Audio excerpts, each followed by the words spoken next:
Selama kuliah di SGU, kamu juga akan diwajibkan mengikuti program magang sebanyak 2 kali. Magang di Indonesia pada semester 3 dan magang internasional di semester 6 yang dilakukan di Jerman atau Swiss. Kamu berkesempatan untuk magang di ratusan perusahaan partner SGU di Eropa supaya kamu siap berkompetisi di era industri masa depan.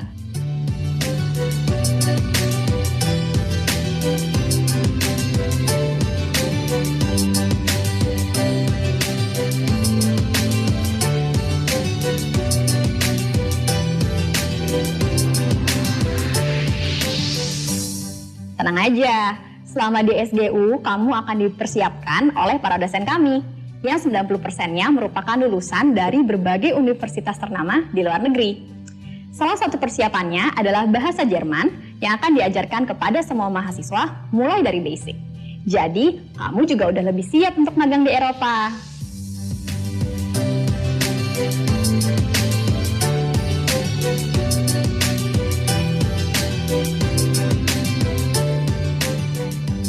Di SGU ada berbagai pilihan program studi yang telah disesuaikan dengan kebutuhan industri masa depan atau yang kini disebut dengan Industri 4.0.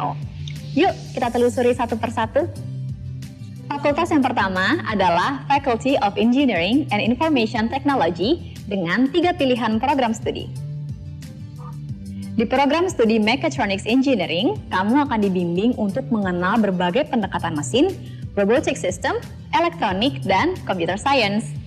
Dalam beberapa tahun ke depan, insinyur mekatronik akan semakin dibutuhkan dunia. Kamu akan memiliki kemampuan untuk merancang industri otomasi dan mendesain smart products. Seluruh lulusan Mechatronics Engineering SGU juga akan otomatis mendapatkan sertifikasi dari Siemens Certification Program.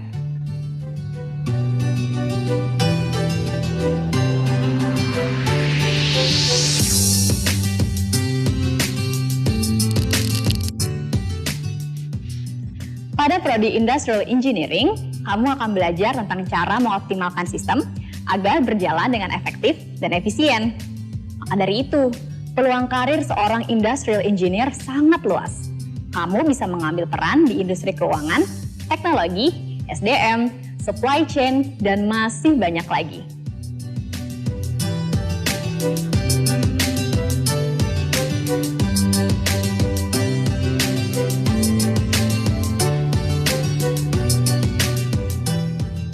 Selanjutnya, Prodi Information Technology.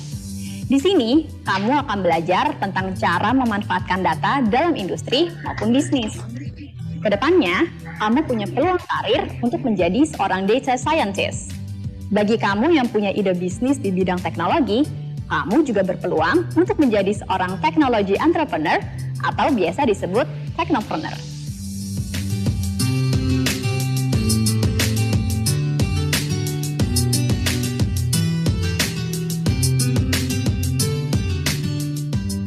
Fakultas yang kedua adalah Faculty of Business and Communication dengan 5 pilihan program studi.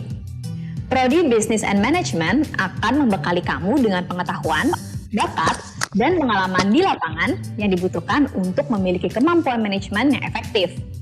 Mau jadi seorang digital marketer, ahli finance, atau entrepreneur masa depan? Ya mulainya dari sini. Nggak hanya belajar di kelas, melalui prodi ini kamu juga akan diajak mengimplementasikan pengetahuan kamu untuk bantu UMKM loh.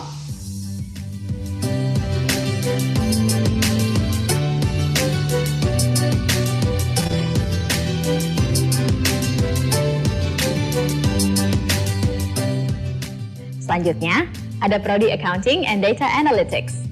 Nggak hanya belajar akuntansi, di SGU kamu juga akan dibekali dengan kemampuan literasi data yang dibutuhkan di era industri 4.0.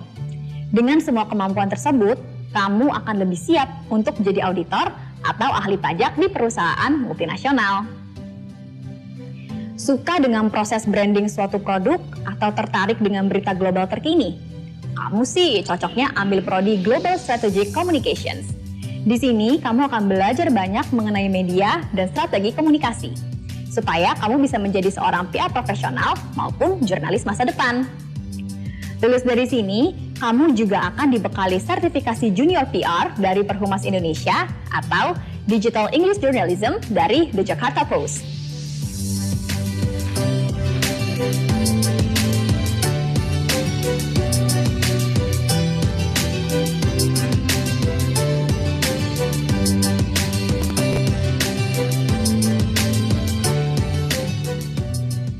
Di Prodi Hotel and Tourism Management, SGU bekerja sama dengan IMI Switzerland.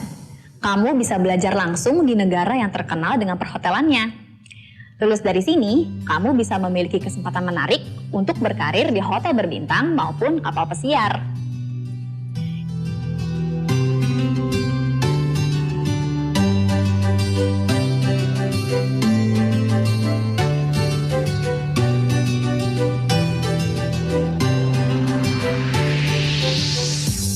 Ingin jadi manajer atau pemilik restoran?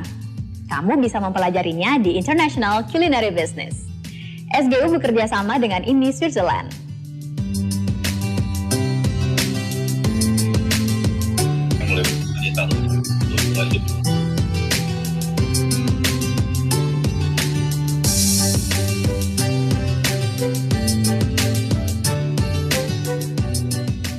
Nggak cuma belajar ilmu kuliner di Eropa, kamu juga akan mempelajari bagaimana cara menjalankan bisnis kuliner yang diajarkan langsung oleh para profesional di bidang ini.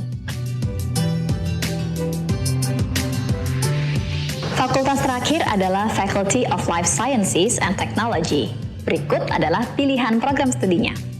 Pertama, Sustainable Energy and Environment. Kamu akan belajar untuk mencari tahu sumber energi alternatif bagi hidup berkelanjutan dengan memanfaatkan bahan makanan, energi, dan sumber daya air. Lulusan dari program ini bisa bekerja di sektor energi terbarukan maupun di perusahaan minyak, gas, atau perusahaan kimia.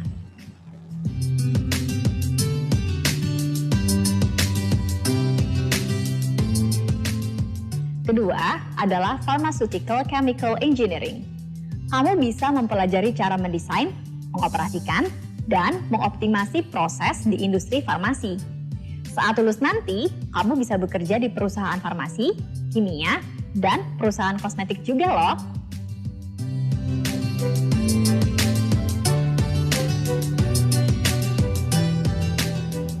Ingin terlibat di bidang kesehatan?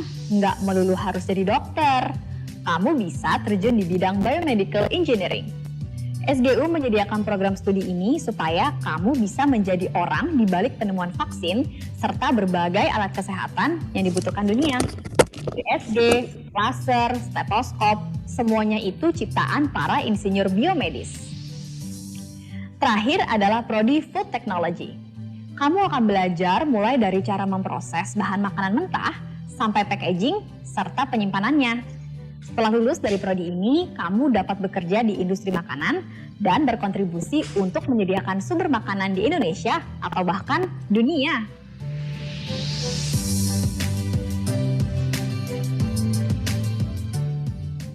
Mahasiswa SGU juga memiliki segudang prestasi, mulai dari prestasi akademik seperti beasiswa dari lembaga internasional dan juara dalam berbagai kompetisi, hingga prestasi non-akademik seperti olahraga, beauty pageant, dan sebagainya.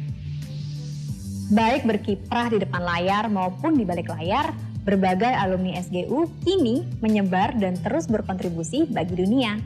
Banyak lulusan kami juga bekerja di perusahaan multinasional di dalam dan di luar negeri. Umumnya, setelah lulus dari SGU, alumni kami hanya perlu menunggu kurang lebih 1 bulan untuk mendapatkan pekerjaan. Malah ada juga yang sudah mendapatkan pekerjaan sebelum kelulusan. Berbicara tentang fasilitas, SGU punya berbagai lab yang bisa dimanfaatkan sesuai dengan program studimu. Untuk fasilitas olahraga, SGU punya lengkap banget. Kamu tinggal pilih jenis olahraga apa yang kamu suka.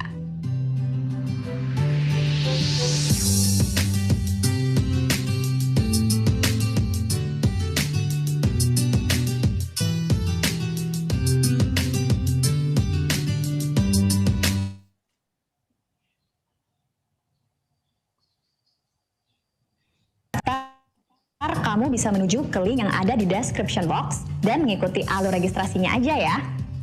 Oh iya, bagi kamu yang berprestasi, SGU juga menyediakan berbagai pilihan beasiswa up to 100% loh. Jadi kamu bisa banget memanfaatkan kelebihan ini. Jika masih ada yang belum jelas, kamu bisa langsung menghubungi hotline kami di 0811 80 10 600. Jangan lupa untuk follow akun Instagram kami ID untuk info lebih lanjut. Dalam beberapa tahun ke depan, persaingan di dunia kerja sudah pasti akan semakin ketat. Apalagi ditambah kondisi pandemi, tidak semua orang cukup beruntung untuk mendapatkan pekerjaan. Kamu akan bertemu dengan para saingan pencari kerja yang saling memperebutkan bangku di perusahaan. Di tengah-tengah ketidakpastian ini, kamu bisa melangkah dengan percaya diri di masa depan dengan gelar sarjana dari universitas dalam dan luar negeri, sertifikasi dari industri incaranmu, serta pengalaman kerja dengan para profesional di bidangnya. Pastikan untuk tidak salah melangkah and secure your future with Swiss German University. Terima kasih dan sampai jumpa di kampus.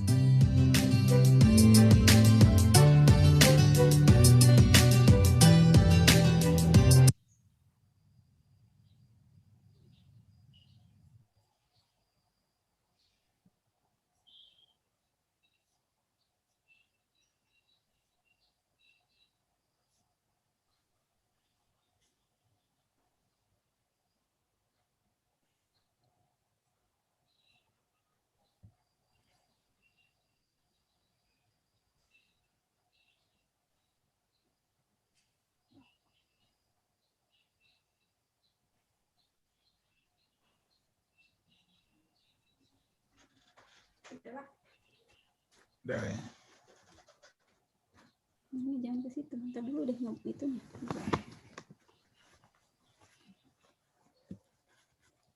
Kecil ya.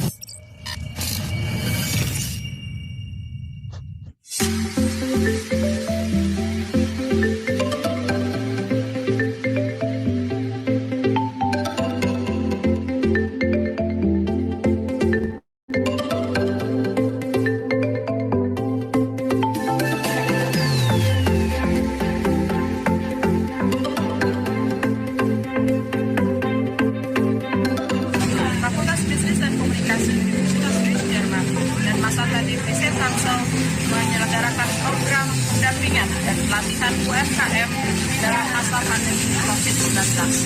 Program ini didanai oleh CCSF, Central Community Service Fund dari Universitas Swiss Jerman University untuk benar-benar memberikan kontribusi dan support kepada UMKM yang terkena dampak akibat COVID ini. Salah satunya hari ini adalah menyelenggarakan program pelatihan secara online yang sebelumnya sudah didahului dengan kegiatan pelatihan secara online. Yang hari ini kebetulan fokus untuk praktikum bagaimana membuat batik dan kemudian tentu memasarkan batik ini ke segmen market yang tepat.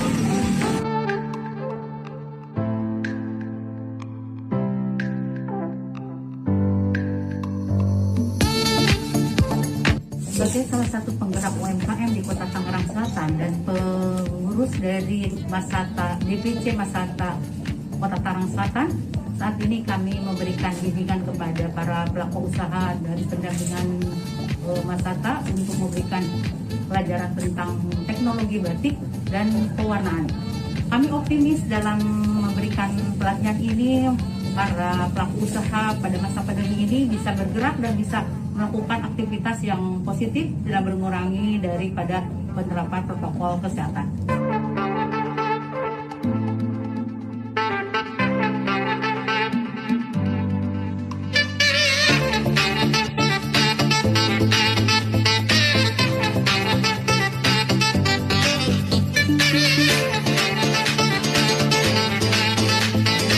Sebagai salah satu peserta program pendampingan dan pelatihan yang diadakan oleh Universitas Swiss Jerman bekerja sama dengan DPC Masata Tangsel, saya merasa diuntungkan sekali pada kesempatan ini saya mendapatkan banyaknya pengetahuan terkait dengan bagaimana proses suatu pembatikan. I never knew anybody till I knew you.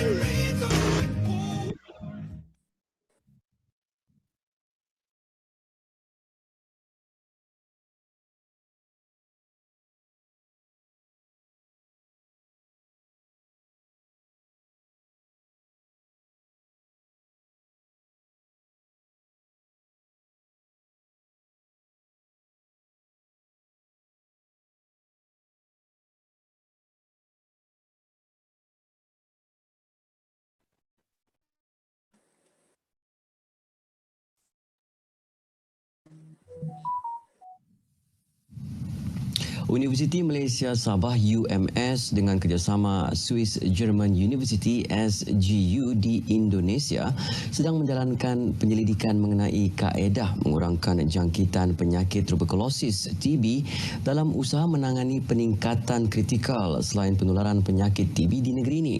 Kerjasama penyelidikan bernilai RM400,000 itu masing-masing mendapat pembiayaan geran sepadan UMS berjumlah RM200,000 dan RM200,000 daripada SGU bagi tempoh 2 tahun bermula tahun ini. Menurut Pengarah Institut Penyelidikan Bioteknologi UMS, Dr. Zarina Amin, kerjasama ini hasil daripada pertemuan dalam Simposium Bioteknologi Antarabangsa Anjuran UMS tahun lalu. Kami di UMS ada mempunyai makmal tahap 3 biokeselamatan tu kan, di mana kami boleh culture BSL-3 organisms yang macam TB tu dengan selamat. Inilah specialty of UMS. Kita sebenarnya perlu showcasekan yang UMS ni ada begitu banyak research facility dan research strength. Beliau menyatakan perkara tersebut kepada pemberita selepas Simposium Bioteknologi Antarabangsa kali ke-6 Anjuran UMS dengan kerjasama Asian Federation of Biotechnology di Kota Kinabalu. Sementara itu, Timbalan Pengarah Kajian SGU Jakarta, Indonesia, Dr. Kholis Abdul Rahim Audah memberitahu kerjasama antara kedua-dua pihak dalam projek ini melibatkan hasil bumi yang terdapat di Borneo seperti bakau yang berpotensi menjadi sumber perubatan. So far we are in the process of extracting as many as possible the mangrove extracts, and later on we will test or screen all those extracts towards tuberculosis and also as well as dengue viruses. Mengenai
Selamat datang di Swiss German University.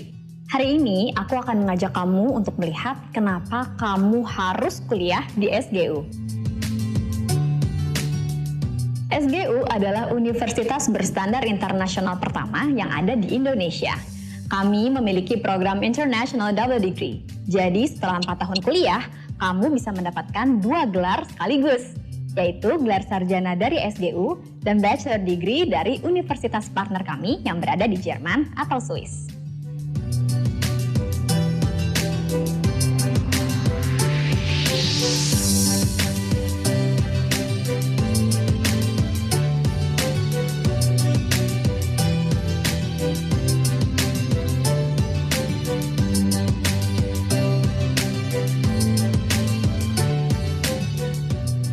Meskipun dapat gelar dari luar negeri, namun 90% proses perkuliahan dilakukan di Indonesia di kampus SGU yang berlokasi di Alam Sutera, Tangerang.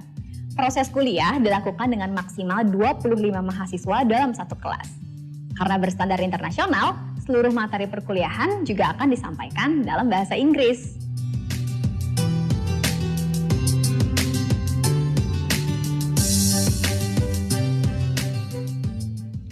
Selama kuliah di SGU, kamu juga akan diwajibkan mengikuti program magang sebanyak 2 kali. Magang di Indonesia pada semester 3 dan magang internasional di semester 6 yang dilakukan di Jerman atau Swiss. Kamu berkesempatan untuk magang di ratusan perusahaan partner SGU di Eropa supaya kamu siap berkompetisi di era industri masa depan.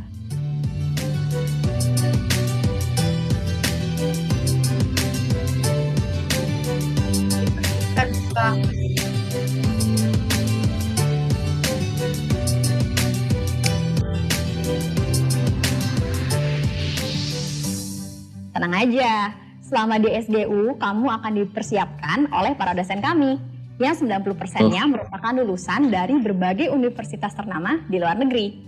Salah satu persiapannya adalah bahasa Jerman yang akan diajarkan kepada semua mahasiswa mulai dari basic. Jadi, kamu juga udah lebih siap untuk magang di Eropa.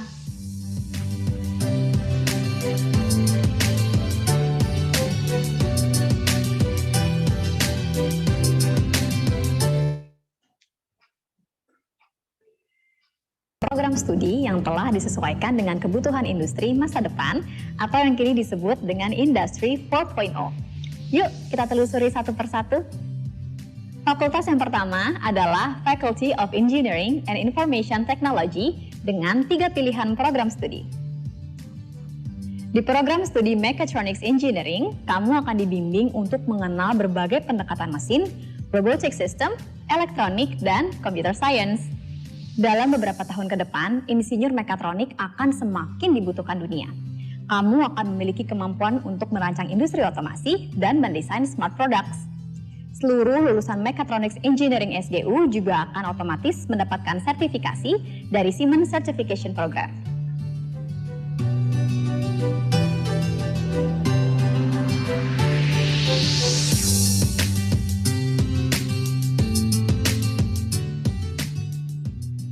Pada prodi Industrial Engineering, kamu akan belajar tentang cara mengoptimalkan sistem agar berjalan dengan efektif dan efisien.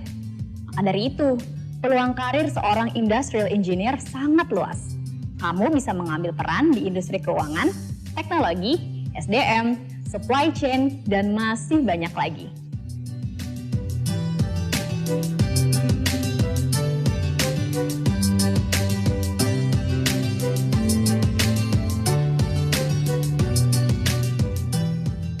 Selanjutnya, Prodi Information Technology. Di sini, kamu akan belajar tentang cara memanfaatkan data dalam industri maupun bisnis. Kedepannya, kamu punya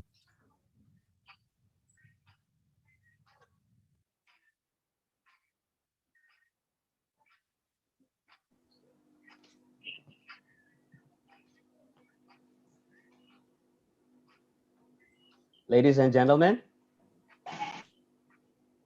and gentlemen, our national anthem.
Halo. Oke.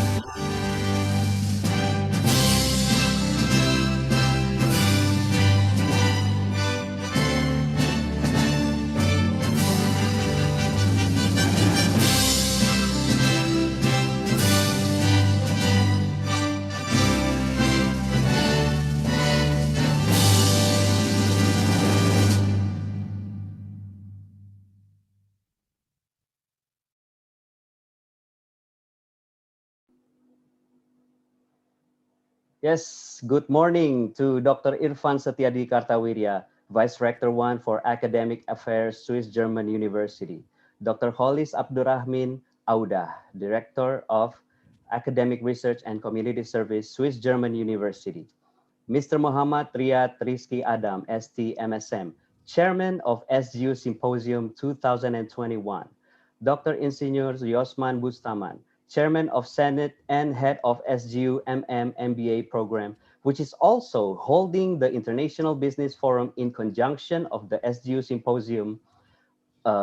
Associate Professor Derek Ong Lai Teck, PhD from Sunway University, Malaysia, and Dr. Insinyur Hamam Riza, Head of BPPT, BPPT, or Badan Pengkajian dan Penerapan Teknologi.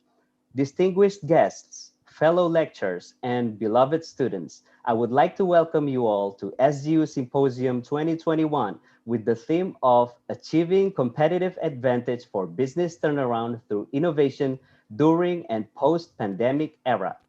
I am Dave Simorangkir, and I am your host for this event. I would like to congratulate Pak Rizky and team for putting together such a comprehensive and beneficial program, SGU Symposium 2021, our annual scientific program to disseminate research and community service activities. Before we begin, we will commence with a prayer led by Chef Rano Abrianto, STR Par Empar.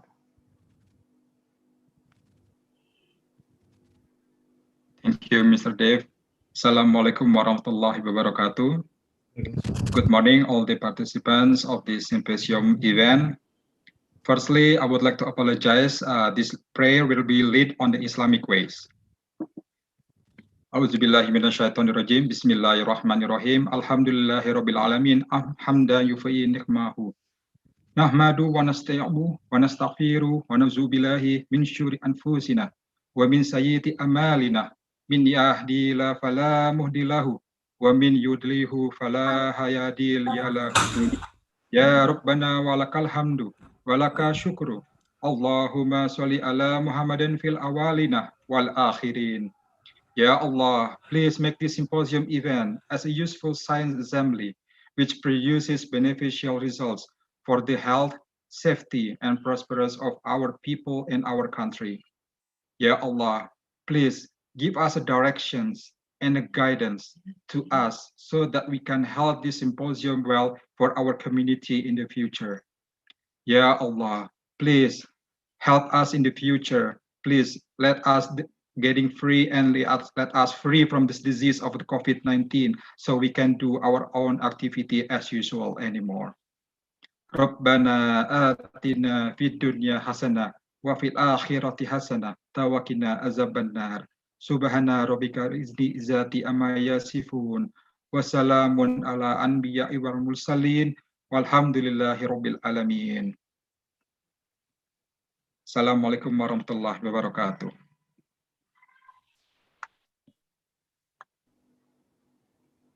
Thank you, Chef Rano, for the wonderful prayer.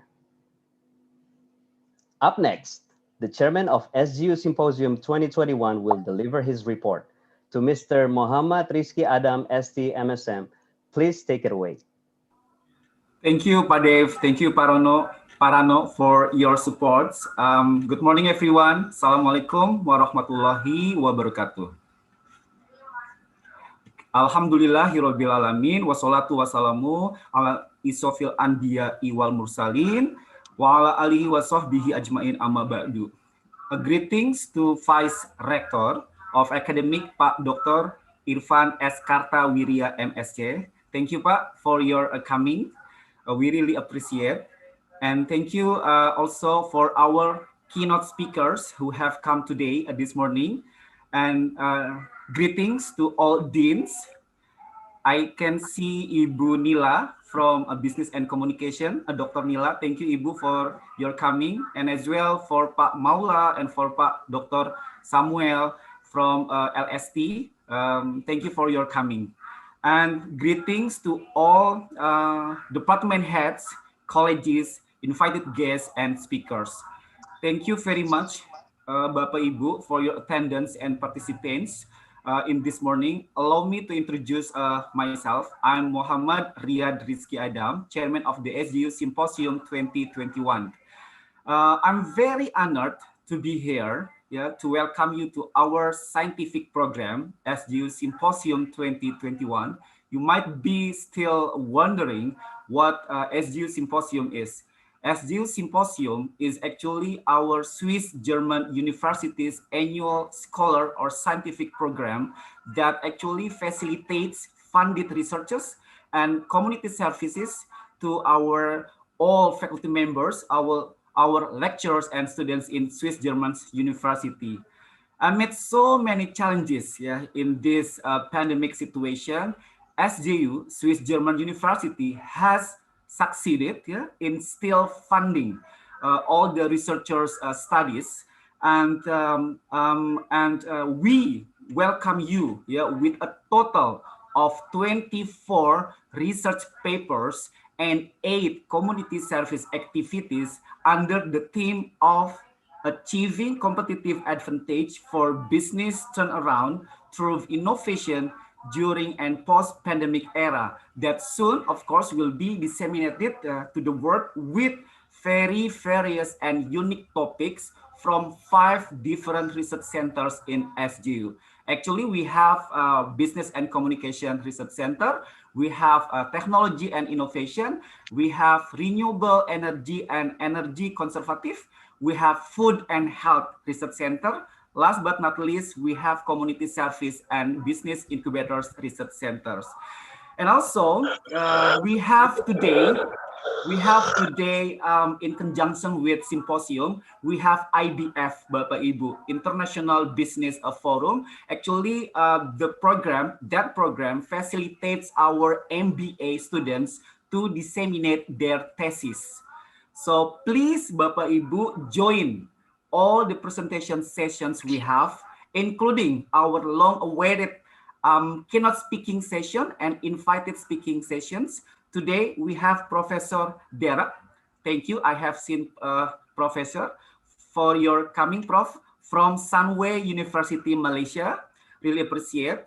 And also we have Bapak Dr. Insinyur Hamam Riza, MSc, from BPPT, Agency of Assessment and Application for Technology, Indonesia.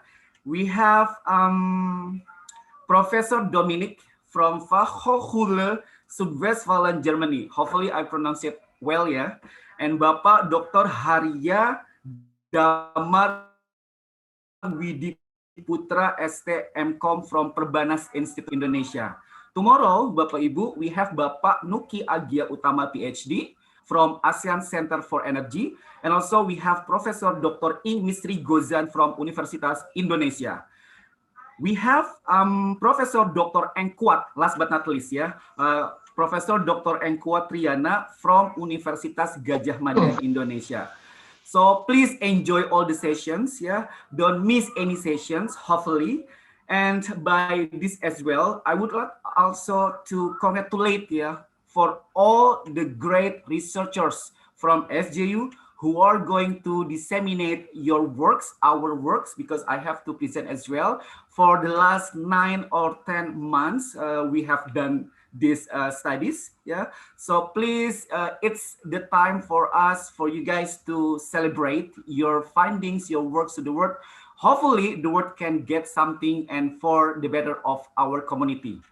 And last but not least, again, I would also like to thank to all the committee, the moderator, the reviewers, the organizing committee, all members in the SGU Symposium 2021 organizing committee. Thank you very much, for your works, for your supports, for our coordination, for our cooperation. Thank you very much. Please enjoy once again. And I hope SGU Symposium 2021 can give something for all of us, can expand, can extend our knowledge. Thank you very much. Wassalamualaikum warahmatullahi wabarakatuh. Thank you, Mr. Rizky, for the thorough report. And now, please welcome Dr. Irfan Setiadi Kartawirya, our Vice Rector 1, for his opening speech. Thank you, Pak Dev. Assalamualaikum warahmatullahi wabarakatuh.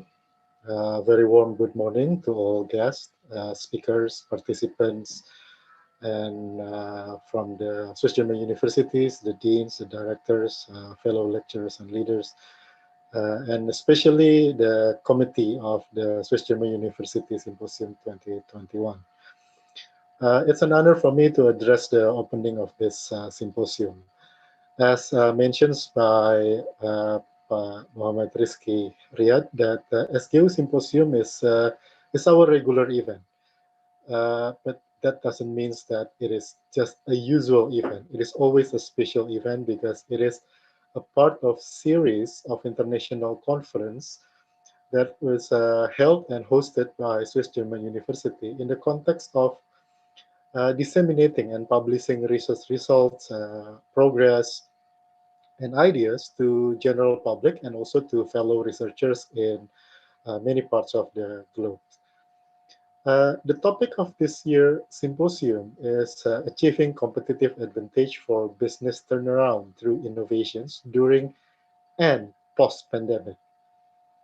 Well, some people say that we are lucky that pandemic hit us all in the area where technology have already available to enable us to do as much business as usual, only in different form. Or probably it's just us Indonesian that says that everything is lucky. Yeah. But imagine if the pandemic hit us when there's no internet, there's no mobile phone, and no social media. Well, we are probably stuck in our home baking sourdough or mixing dalgona coffee. Not that it's a bad thing, but with technology and innovations, university classes, schools, businesses, and many more activities are possible. And many types of business can actually survive. There are, of course, several other types of activities and businesses, especially small and medium enterprise that needs time, funding, and accessible innovations to adapt to current situations. It is our responsibilities as academics to come up with that innovations. We have seen unprecedented turn of the course of business in the last 1.5 years. We have seen the change in the utilizations and generations of energy, the use of oil and other renewable energy, the change in way people travel for business and leisure, the change in tourism itself, in finance and banking industries. We also see the ups and downs of the health technology. Even we see a different Olympic as we speak. And in educations, we see a big changes. A system that has been established for more than 2,000 years since the time of Socrates collapsed in less than 20 months. Everything changed. And this is during the pandemic alone.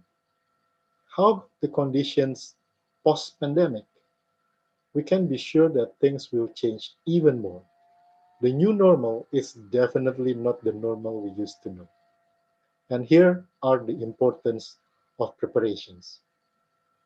People say that the best time for preparations is yesterday. The second best time is now. So even though the light at the end of this dark pandemic tunnel is not yet visible, we must prepare. We are honored that we have the presence of our speakers, Professor Derek Ong Lai Teck from Sunway University, Malaysia. Thank you for coming, Professor Derek. Pak Dr. Hamam Riza, Kepala Badan Pengkajian dan Penerapan Teknologi Indonesia. Terima kasih Pak sudah hadir. Dr. Nuki Agia Utama, Executive Director of ASEAN Center for Energy, a long family of SGU as well. Thank you for coming, Pak. And we also have Professor Dominic Alderheide from FH Westfalen, University of Applied Sciences, a long partner of Swiss German University. Dr. Haria Damar Widiputra, also a long supporter of SGU, coming from Perbanas Institute. Profesor Misri Gozan dari Universitas Indonesia, dan Profesor Kuat Triana dari Universitas Gajah Mada, yang namanya sedang sangat berkibar di masa pandemik ini. Thank you for coming to all the invited and keynote speakers.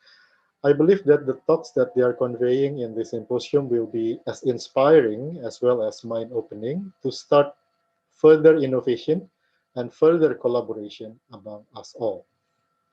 Special thing that I'd like to mention is that SGU Symposiums not only presenting research results, but also serve as dissemination forum for community services, projects that empower local community to achieve their resilience in this difficult time and beyond. I think 8 papers will be presented in the field of community services alone.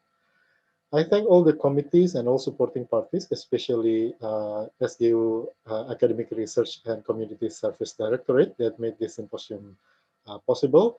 I believe this forum will be beneficial not only to all attending, but also in longer term through written publications that will increase the outreach of your thinking. With the grace of God Almighty, Bismillahirrahmanirrahim, we begin the SGU Symposium 2021, Achieving Competitive Advantage for Business Turnaround through Innovations During and Post-Pandemic.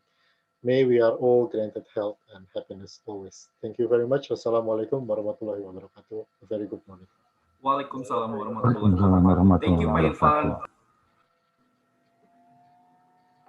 Thank you. Thank you, Dr. Irfan, for your kind remarks and encouraging words. Up next, what we have all been waiting for.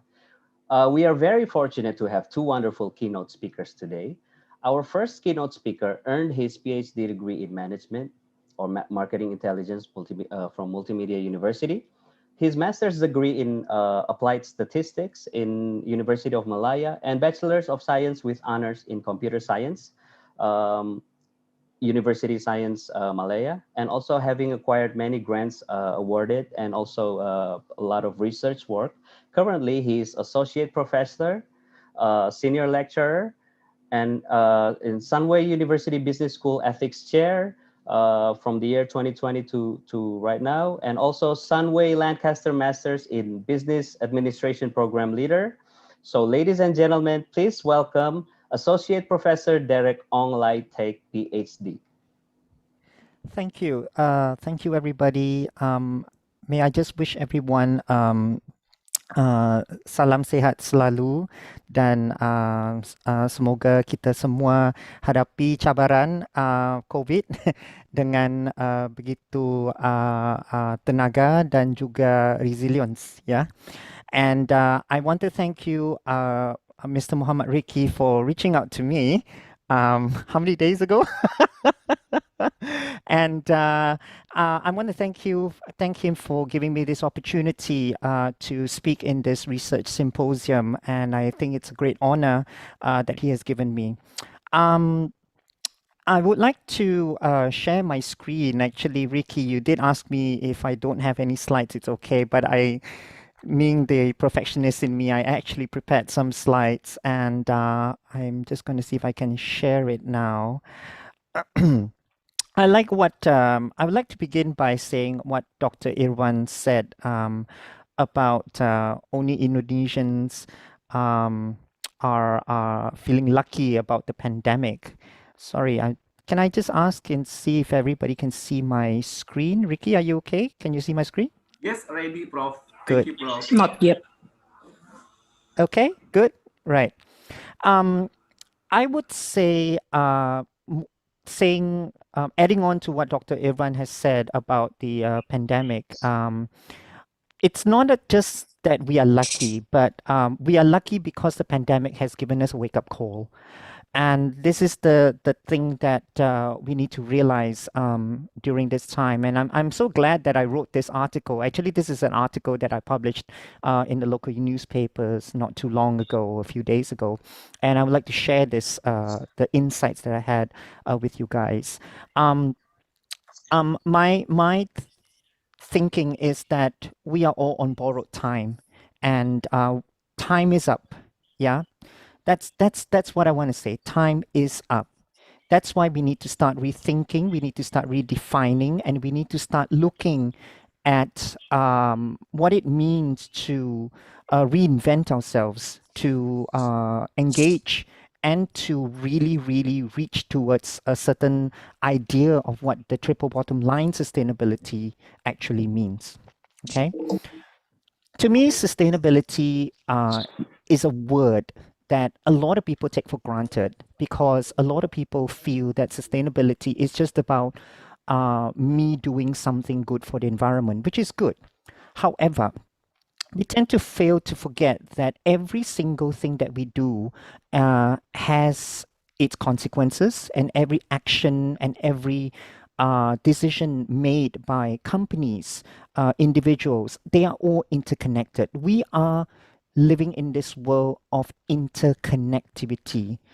And we don't realize that with every single thing that we do, whether good or bad, has its consequences on the environment, the equality of the society, as well as the sustainability of our society continue on to live in the near future. So most of the things that we are doing now, like I said, is on borrowed time, because the climate has changed so much, as you can see. Just recently, if you know that there has been floods going on in China and in Germany, and we tend to ask ourselves, these drastic climate changes has not happened in the past 20 years ago. Why is it happening now during this time when things are moving forward, and when things are, we're supposed to be living in an age where technology is supposed to help us? But why, with so much of technological advancement, are we still experiencing so much of poverty, so much of inequality, so much of disproportionate imbalance of this sustainability? And it has to do with what we are doing. We live in a society where we are bombarded by overconsumption. We never think to ourselves that when we throw away a certain plastic bag, for example, or we use a little bit of white lies in corruption, for example, we don't realize that these things has its consequences, right? Overconsumption, overpopulation, and even overdevelopment has caused us to stop and see the actions that we are doing right now. And I would like to think that because we have turned our blind eyes to these actions, that is why you see the polar ice caps melting, right? The world's global climate and global, I would say,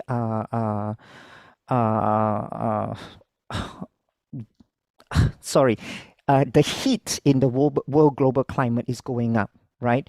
What I wrote in my note in my article is that we noticed that with all these carbon emissions moving up into the atmosphere, now we may not realize it, but when the climate begins to go up, we may have been releasing a lot of these trapped microbes in the polar ice caps. Now, these trapped microbes has been trapped in the polar ice caps for a reason. But when they succinctly gets released into our atmosphere, it becomes unadaptable. Could it be that it is because of our actions that we release COVID-19 into the world unknowingly? And that's why we find ourselves where we are today, right? So we have to realize that our actions has consequences, as I mentioned this. And we can't turn back the time, but what is most important for us to do now is what do we do with it? How do we move forward? We got to rethink our consumption habits. We got to rethink of our decisions. So this UN Sustainable Development Goals has been there to give us these guidelines, to give us these thresholds to achieve, so that we do not regret not taking the steps that we need to take. I would like to say here that Sunway University has always been a proud proponent of the UN Sustainable Goals. In fact, the Times Higher Education has rated us as one of the best local universities in Malaysia that propels these UN Sustainable Goals, much due to our CEO and our president. And we became on tops with the UN Sustainable Goals. And I feel that these UN Sustainable Goals is not just for one particular institution, but it's for the whole world. So I would like to share with you my thoughts on how we can redefine the 4 Ps of marketing based on the assumption that things are going to change. So the first P would be people. Now, people is very complex. Our mistake is that we try to box people in. We cannot box people in. As you can see, I have Elon Musk here, I have Leonardo da Vinci here. Now, these people are geniuses. They're geniuses not because they do things well in one area, but they do things well in a lot of different areas. Leonardo himself was not just an inventor, he was also a painter, he was a scientist, he was an alchemist, he was a poet. Elon, of course, you know, is trying to get to space. I think he's already gone to space. I don't know. But the thing is, we are all very, very multifaceted personas. And we need to understand that every one of us here today is capable of these multifaceted personas. Now, having said that, therefore, the old ways of promoting our products or our services or even our thoughts, our messages cannot be just one way. Yeah, we cannot go back to the idea that one message or one size fits all message, because everyone is a polymath. What works for you may not work for me, and because it may not work for me, therefore my attention to you may not be as strong, or I might not even give any attention to what you are trying to say. So we have to understand that our promotional methods needs to change, that we have to align these ideas to people's values instead of their demographic, instead of their race, instead of their age. Yeah, we always talk about this idea of racist supremacy. We always talk about this idea of this whitewashing. We always talk about this idea of one supreme race over the other. This has got to stop, right? Racism and discrimination has got to stop, especially in promotion, which has been happening unknowingly, yeah, in a lot of all these big companies. And that is why we must move ahead by finding new ways of promoting, not to people's skin color, to people's religion, but to people's values. That is where I'm asking people to rethink about this promotion. Now, we know that the COVID-19 pandemic has forced us to work from home. This working from home culture has given us nothing but more time for our families, perhaps, you know, to look at our plays. I've seen one of my potted plants dying. I think I have to revive my potted plants. But the idea is that we now know that people still wants to shop, but we are constrained by it. So is there a way that companies or anyone can reach the respondents or to the consumers in a much more digital way and in a much more a sustainable way where we do not have to put ourselves in danger, where we do not have to put ourselves in harm's way of COVID-19. A lot of companies now are moving to this idea of O2O, online to offline, and I'm sure a lot of people, you would know what online to offline is. This online to offline has been there, but it's just that the idea has been there. It's just that COVID-19 has precipitated this concept. Many of our malls and retail malls are suffering. The businesses are dying because there are no more footfalls. And if that is so, ask ourselves, what can we do to increase the footfall by reaching more people in a certain place, by reaching more people's values in a certain way, and by reaching more people in across geography and across time. And that's where I would say place takes a very important role. And if you are able to transcend this geographical time and space, now ask yourselves, what is it that you want people to feel? This is where I add on this idea of presence. Yes, I know about your brands, but I don't just want to know about your brand. I want to feel your brand. Presence is about being salient. Presence is about your brand values align with my values. And because I am very near to you, I can feel you even through a computer screen. I want to be part of what your company does. And companies need to now step out from their high horse and reach out to people. You cannot expect people to reach out to you anymore. Now you have the ability and you have the power to send out a message through your products and services and to become a salient brand ambassador and value ambassador, not just with your people, but to the whole of society. Yeah, you have that power to create a sense of equality and a sense of togetherness amongst different cultures and races and countries. Now, understanding that, how do we then help people? If we have our brand idea, if we have our brand salience, now it's a time for us to help people. And this is where product comes in. Product is not just a tangible stuff anymore. Product is now an idea. Product is now more than just a service. Product is now something to help people and to solve people's problems. We have so many individual problems out here today. Everybody's got problems, whether it's small problems or big problems. But if a product or a service can reach out and not just present itself as a product, but present itself as a problem solver, now, wouldn't you think that people would be more attached to that product, right? How does iPhone does it? iPhone does it because they don't brand themselves as a product. They brand themselves as a lifestyle. They brand themselves as a problem solver. They brand themselves as a personal assistant that you can rely on.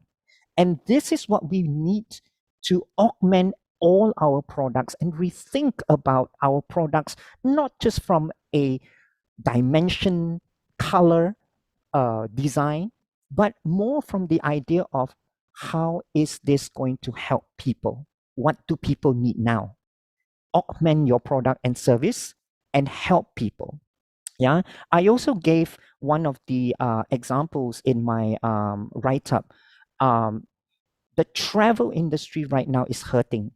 So if we could be creative enough to create a sort of a travel bubble around these restrictions of, for example, quarantine, that covers gastronomy, that covers culture, that covers everything. We can get people to work together to create these new augmented products or services that will give the people what they want and what they crave for so much. Having to augment these products and services and having to do it fast is not just a overnight thing. We need everybody's help.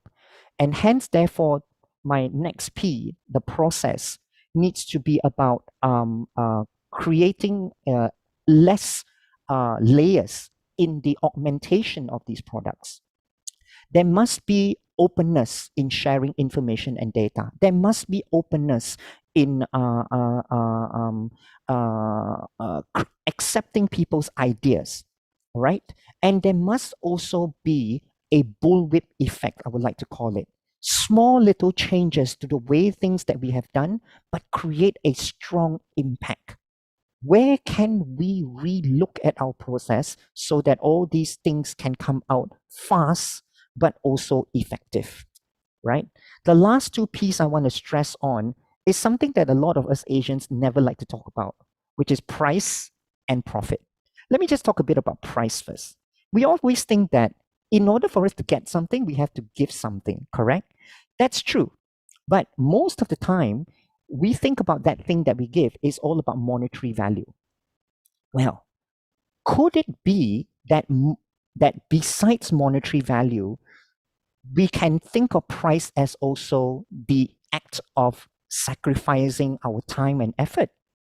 Could we also give people more, let's say, ideas by getting people to sacrifice time and effort rather than sacrificing monetary? Because if we use a yardstick of a monetary yardstick for everybody in this whole world, then we are thinking of an inequality terms, right? Because not everybody has that money to spare. Not everybody has that dollars and cents to spare. So if I want you to do something, all I need you to do is make it easy for you. But I will require you to sacrifice time and effort. If you don't have the money, then there are certain other things that you can sacrifice. So pricing here, we need to change our thinking that it just doesn't revolve only around the monetary sacrifice. If we can change that thinking, then in the end, the profit will be beneficial to all sectors of society. We're not just talking about money. We're not just talking about profit in terms of dollars and cents, but we are talking about global talent reach. We are talking about prosperity, a shared prosperity, which is experienced by everybody, regardless of your status, regardless of your race, regardless of your religion. So that's where we need to go. For the sustainability of businesses and for the sustainability of society, we need to rethink about what constitutes profit to us.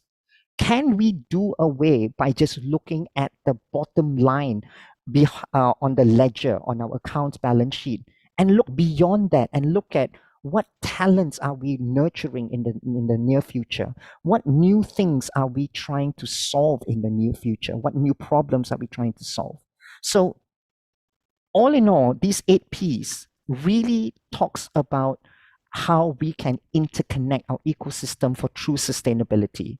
If we look at profit and planet, we want to achieve environmental equilibrium. If we look at profit and people, we want to achieve egalitarian equity. And if we put planet and people together, we want to achieve an enduring ecosystem that everybody prospers. Putting all these 3 things together, this creates the true meaning of sustainability. And as I said before, time is up. Let's start to rethink and reshape our actions and our decisions. And that's all I have to say. Thank you.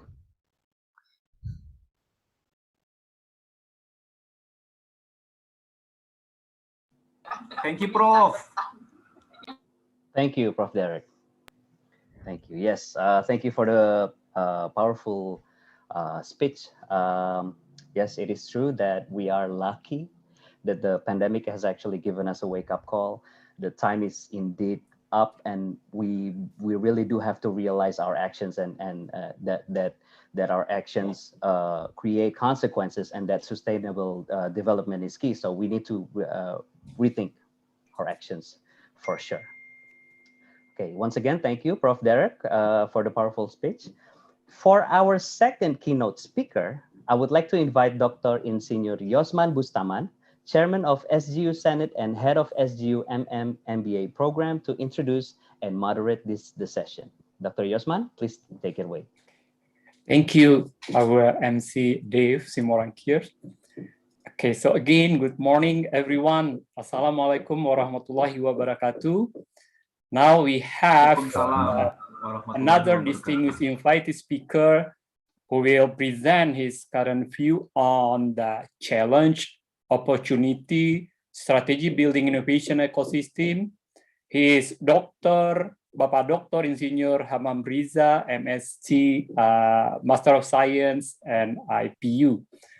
Let me read the brief CV of Bapak Dr.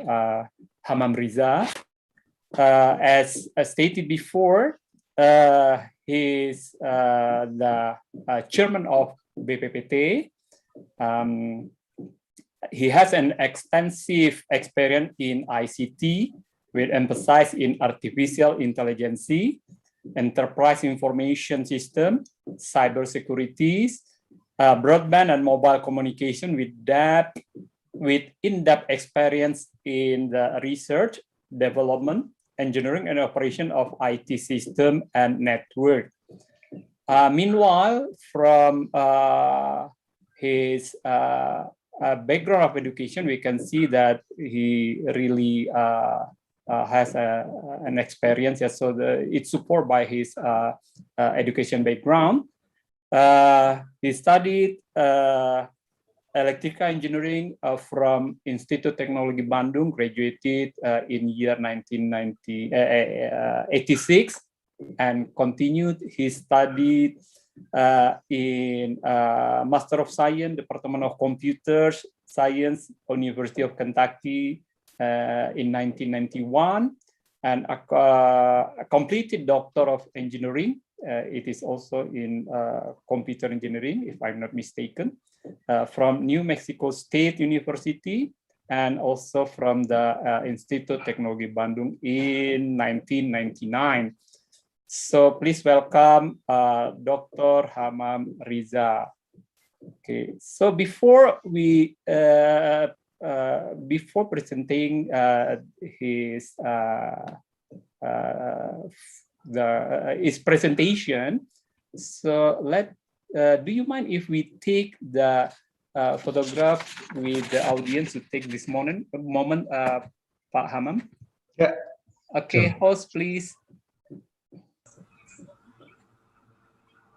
Pak Yosman, Prof. Derek said sorry, he must leave for another final exam in his campus. Okay. Okay, host, please take this moment. Yeah, take the picture.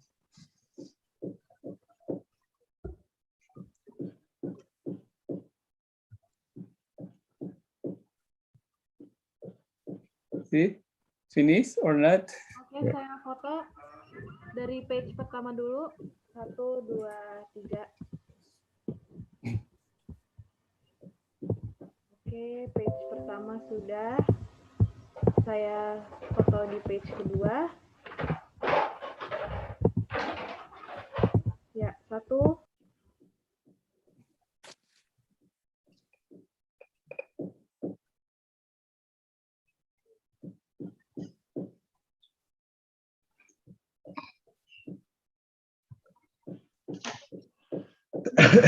Okay, so it's your time, Pak Hamam.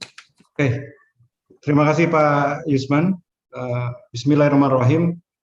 Rabbi sari sadri wa yassirli amri wa hlul 'uqdatam min lisani yafqahu qawli. La haula wala quwata illa billahil azim. Assalamualaikum warahmatullahi wabarakatuh. Waalaikumsalam. Waalaikumsalam. Greetings, a very good morning to all of you. I would like to greet the Vice President Academic, Dr. Irfan, to professors and speakers, distinguished ladies and gentlemen.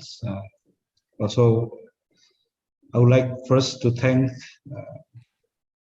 all of you for inviting me to have this excellent opportunity to deliver my speech.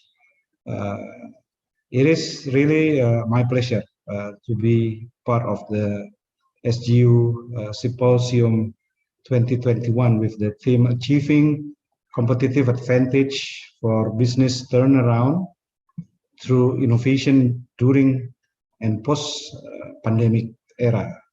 I think it's most appropriate, this theme, due to, for the past 500 days or so, yeah, it has been more than 1.5 years since the outbreak in Wuhan, and the pandemic has spread all over the world. And we have not seen, as Dr. Irfan also, we have not seen the end of the tunnel. Yeah. And we have not seen the sign of slowing down. Yeah. Every part of the world is taking the hit, yeah, from this pandemic, especially with the new emergence of the new variants, the variant of concerns, which we observe today. We have Delta. Probably should be prepared for other variant of concerns and also variant of interest. Yeah. Globally, as of July 2021, there has been more than 195 million confirmed cases of COVID-19, including more than 4 million deaths, as reported by the World Health Organization, WHO. In fact, in Indonesia, we have seen the confirmed cases has reached more than 3 million people, including the staggering numbers of deaths, yeah, around 3,000 deaths. Yeah. So this is something that we have to really take this as part of all the strategy in order for us to, to end this pandemic. So in our survey and research, we've seen some of the most potential indicators in order for us to prevent the spread of the pandemic. Social, physical distancing policy has been practiced worldwide. In fact, we learned the new term of less contact, even untact. Yeah. It leads to really reducing face-to-face activities, doing things without direct contact with others. So if we want to be able to turn this around, yeah, as well as for sustaining our business, yeah, we have to adopt to the new realities. Yeah. There is even this new world of untact, yeah, uncontact, in order for us to carry out all the necessity in conducting our business. So probably we could not agree more that the untact service emerge, the untact technology are there, and less contact economy, or even all the e-services provided by the government right now, in order for us to do self-home care, self-isolation, and other things are part of what we discover, yeah, from this pandemic. Ladies and gentlemen, next month we'll be celebrating our Independence Day, the 76th, yeah, and we are still on our way toward Indonesia Golden Vision of 2045, yeah, Indonesia Golden Indonesia, yeah, which we foresee that Indonesia will become one of the world's greatest economic giants, yeah, and to become a advanced nation. So the question is that whether are we still on track on this? Are we really trying to get there? Yeah, with all the stumble block of and the challenge of getting our GDP from 4,000 at this time to 12,000 in 25 years. Yeah, are we ready for this to take the road? Yeah, to achieve the economic growth of at least 5.7% every year. Yeah, where in fact during this time we see that the economic contraction have reached around 2.1%. This is the first contraction since our 1998 monetary crisis. Next slide, please. Yeah. So next slide. I think I want to share with all of you in order for us to really come back to the to our track to overcome this obstacle of pandemic. We really need to lower the transmission rate. Yeah, we have conduct a survey. We call this assessment as well. Yeah, on how to lower the transmission rate, and the indicator shows that there are two things that we can do from our side as part of the society. Yeah, which is one is the mobility, and the second one is how we lower down the probability of transmission. Yeah. So these two things are within our reach. It's my things to do. It's your things to do, and we need to not only talk about testing, tracing, and tracking, yeah, and treatment, yeah, but not only talking about 5M, yeah, but in fact we need to really, take care of our families, ourselves, our friends, yeah, in order for us to really come up with for lowering this transmission. So I want to mention a few things now regarding whether this pandemic stopped us from innovating at all. Yeah, as I mentioned previously, the pandemic brings us to a new normal, especially less contact society and less contact economy. And business should take advantage of this situation to create many new opportunities. Innovation is not only on products. Yeah, we learn about how we can, not only lower the transmission rate, but this COVID-19 also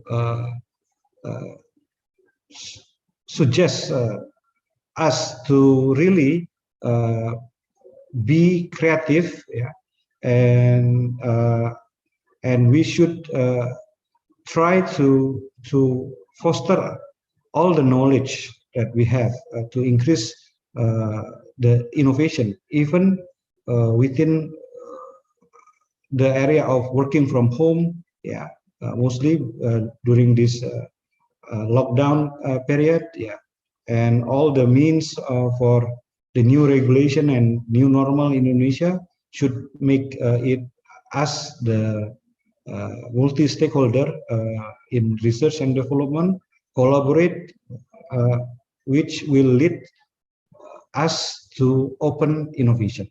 Yeah.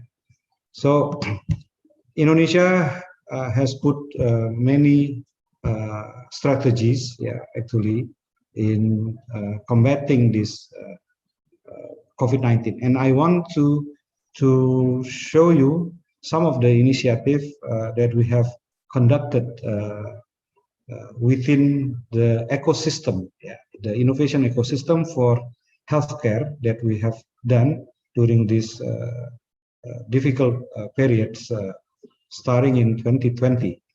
So we call this the task force for research and innovation for COVID-19. Yeah, we have exemplified the ecosystem by collaborating all the stakeholders, whether it is the governments, the research institution of the governments, the academic, such as SGU, also the industry, and coming out from the association, the professional in the association, and also, of course, there is a pentahelix, we call it, the media and the investment funding, in order for us to actually achieving the greatness of innovation,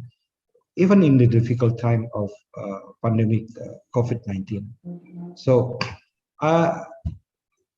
continuing from what we have since last year, yeah, we have conducted various innovation in order for us to show that we were able to deliver the open innovation into an ecosystem, which we collaboratively call this an open platform for healthcare, for conducting treaty, testing, tracing, and treatment.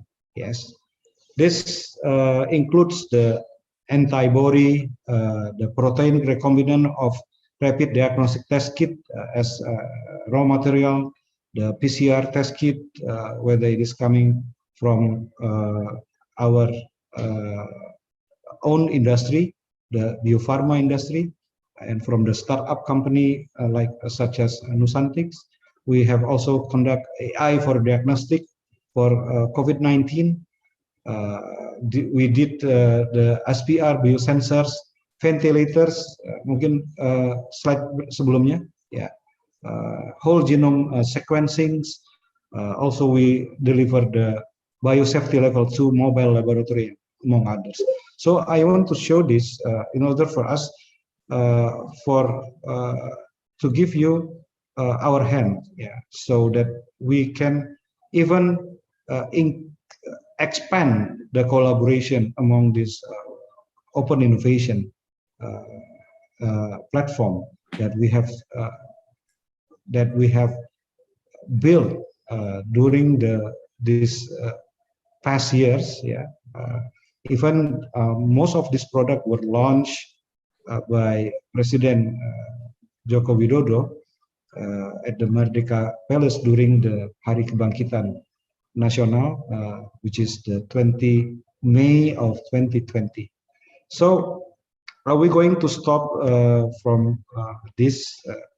In fact, we are eager to push even harder, yeah, for presenting this technological innovation with the trust that the academy, with the all the researchers, the engineers, the innovators are coming together to actually produce a really demand-driven product, yeah, in order for us to carry out our combat with the COVID-19.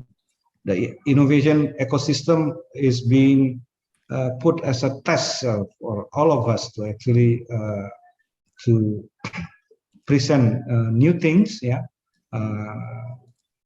we are going to build the bridge, of the valley of death in innovation, taking the risk of whether it is a funding risk, whether it is the technological risk or the market risk. All of us should work together in order for us to enable, yeah, the innovation of our own national product, yeah, from our own industry to provide us with the suitable requirement to carry out the testing, tracing, and treatment of pandemic COVID-19. So I would like to thank you for all of you again for my speech here. Thank you, SGU, for inviting me to this symposium, and I wish you all the best for the success of the Symposium 2021. Thank you. Billahi taufiq wal hidayah. Wassalamualaikum warahmatullahi wabarakatuh. Waalaikumsalam warahmatullahi wabarakatuh. Thank you very much, Bapak Dr. Insinyur Hamam Riza, MSc, for your time, your inspired presentation, and that maintain our spirit to be more productive, innovative, and creative in this situation. So stay healthy, stay safe, Pak Hamam. Thank you very much. Thank you, Pak. Thank you, Pak Yasman. Thank you, Pak.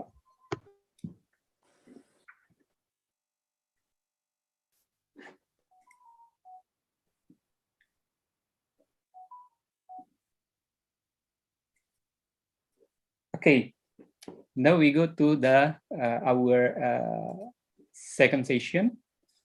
Yes, so we have 5 lecturers who win the CRF ERCS SGU Award to present their studies and 3 selected papers from our outstanding students.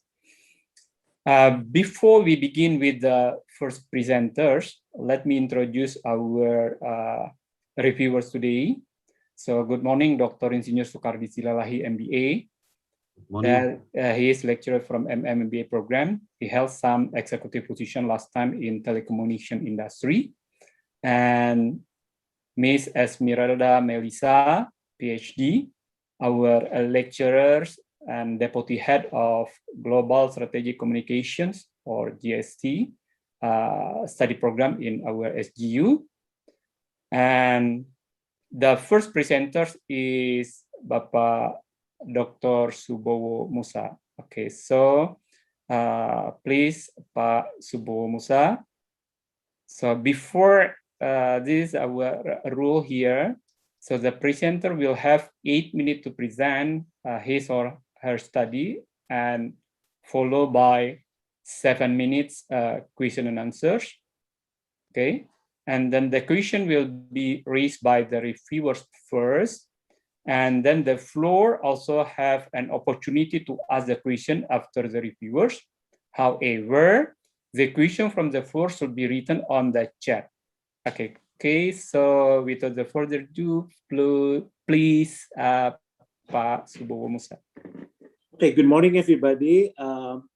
My name is Subowo Musa, and my research topic today that will be presented is the role of absorptive capacity, organizational creativity, agility, and resilience in shaping the firm's sustained competitive advantage.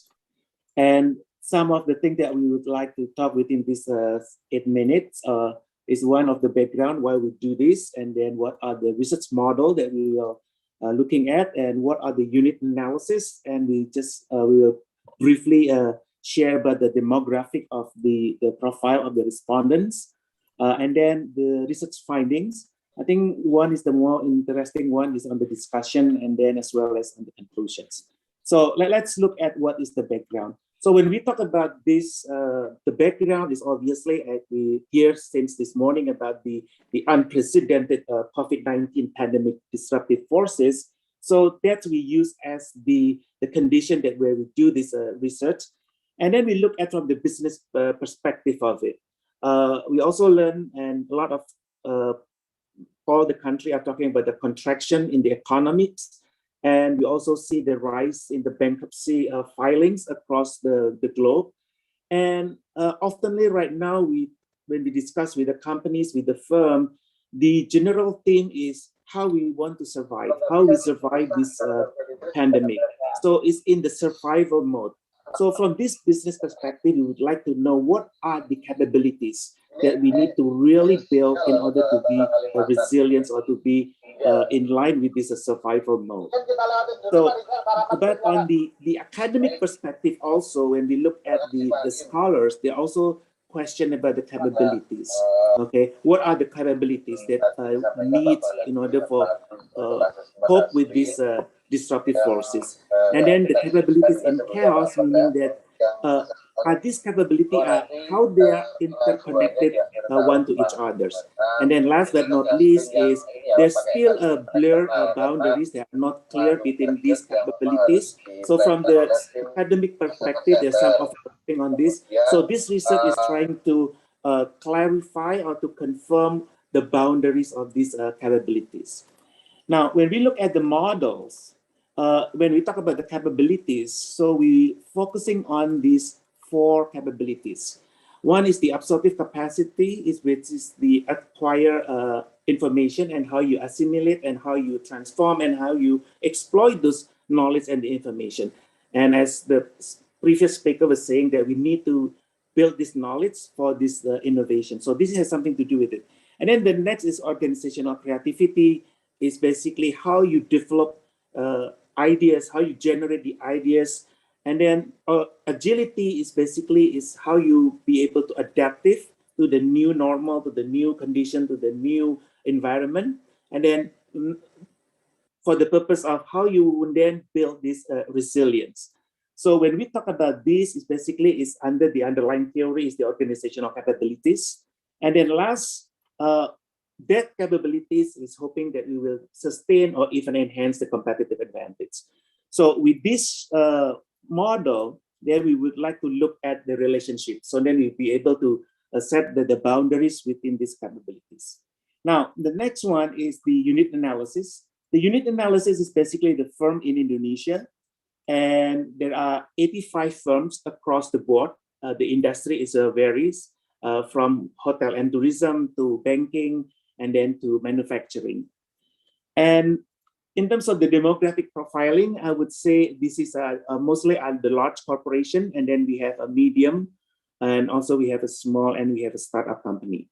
Okay. Now, what is the finding is? The finding is all those relationship, it's obviously it's a positive. I mean, those are related, but I think the key point is the next thing that we would like to see is how to build this resilience. Now, I think we'll just go to the next one is one, the absorptive capacity that has a greater association with the creativity. So what does it mean? Mean that the organization to create the creativity in order to generate ideas, knowledge, it needs to have this capability, which is how the organization absorb, how the organization acquire the information and assimilate it and transform and then exploit this information. Okay. Now, the next thing is also the creativity toward the resilience.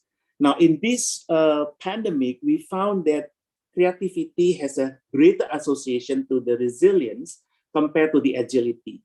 The explanation is basically is the organization needs to have more knowledge, more information in order for them to find ways to be resilient. And on the organizational creativity, especially because this is a survival mode, so the creativity have some greater association with the resilience compared to the agility. Okay. Now, to conclude this is basically there are two things. One, from the theoretical perspective, we see that the absorptive capacity is the fundamental capability for the organization to build other capabilities, especially during the disruptive environment. Second, the creativity has a lever to develop competences and other capabilities. So this is kind of like you cannot have one and not the others, but this is like the integrated way of building this resilience.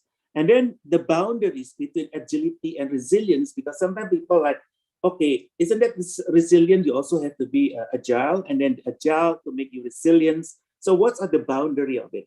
Apparently from this research, the boundary is coming from the environment itself, where if you are in the survival mode, then obviously you were more focusing on the resilience rather than you on the agility. Whereas in the normal condition, when the company is like to expand or is like to go into new territory or market, then the agility is becoming more important of it. But we cannot really say agility is not important and resilience is not important or the other way around. These two are hand in hand. So that is from the theoretical. From the practical purposes, we come up with that, again, to build this absorptive capacity, organization need to have a good organizational learning, because this is the foundation, the organization, how they acquire, assimilate, transform, exploit, and informations. And then last but not least, we see there is the integration of this capability will work differently, whether the company is in the survival mode or in the expansionary mode. So by this, the future is that we could build a model for an organization, how to cope with the disruptive environment. So I think with that, I'm just conclude my presentation, and thank you, Pak Yos. Thank you very much, Pak Subo Musa. It is really interesting topic in strategic management. And next, we continue with the question and answers. The first question will be raised by Pak Sukardi Silalahi. Please, Pak Sukardi. Thank you, Pak Yosman. I'm sorry, my video, I cannot turn on my video, Pak. Yeah, Pak. Okay, Pak. Yes, I agree. This is very real interesting topic to discuss about the competitive advantage. My question, actually, there are two questions. The first question is about, could you explain to us what is something new in this paper, in this article, about the concept, maybe the methodology, something new that make this paper like maybe innovation or invention, something like that. Number two, yes, I agree. There are some aspects to build the competitive advantage here. It is very the capacity, agility, creativity, and also the other one, the resilience. Can you explain more detail about how to develop this to the company? Actually, for example, because if I see the term here is very common, right? Agility, right? It is very common also, flexibility, capacity. Could you explain more detail about how to develop, how to make the company become more more competitive? Yeah. Thank you. Okay. Can I just right away to respond? Yes, you can answer. So as far as the novelty of this research, there are two things. One thing is the relationship between the organization creativity and the resilience. Some scholars believe that creativity is coming out when you have a resilience organizations. Okay, now and however, in this research, then we complement that, not that we confirm the relationship, but then we complement in terms of the directional relationship between the creativity and the resilience. And that is because of when we do this during the pandemic and the crisis. So obviously, what does it mean is the resilience organization, yes, they can enhance the creativity of the organization. However, an organization without this creativity, they may have some difficulty in building up the resilience.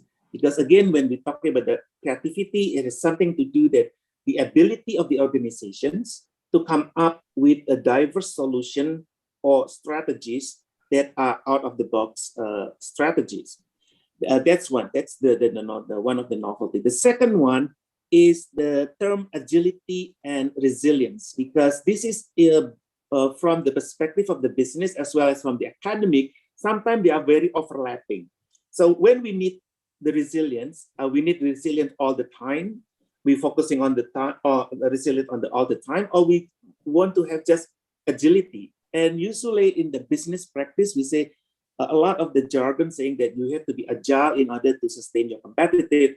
You need to be agile in order to improve your performance. But during the disruptive environment like now, I think the organization more of thinking of how we want to survive. And not only just to survive, but then also to maintain what that we already have the competitive advantage. So this research, again, it show a really clear boundaries between what it means by the agility and what it means by resilience. So resilience is built into the built by creativity as well as the agility. So it clears about the boundary. Now, the next thing on how we implement this, because I agree with Sukardi, that the term creativity, agility is a very mundane type of terminology, but how we want to build that? How we want to build that, obviously, as I put it in my slide from the practical perspective, is first the organization must have the organizational learning to begin with. So this will facilitate the knowledge creation, will facilitate the knowledge transfer, and also will facilitate the knowledge utilization within the organization. Because absorptive capacity is the ability how the organization can acquire knowledge, can acquire the information and use it and select this knowledge. So if we talk about the digitalization right now, this is one of the fundamental issues, how the company built this resilience and at the same time build the agility. First is your organizational learning. Now, organizational learning can be varied. If you want to go into deep training, hands-on jobs training, and so forth. And then the exposure, okay? And that is one of the fundamental of it. And that will create the creativity of the organization. So then we talk about the creativity in the organization from the organizational behavior. There's so many things that we can do. One is the motivation. Second, the autonomy of the people within the organization, especially in the previous speakers talking about developing innovation and then also entrepreneurial capabilities. So I think that's all my response. Okay, thank you very much, Pak Subowo Musa. So thank you very much. So we end your session. And then for Ms. Esmi, we'll give or ask the question for the next presenter. Thank you very much, Pak Subowo. Next presenter. Okay, thank you, Pak Sukardi. Next presenter is Ms. Sumini Salan. Yeah, so please be prepared.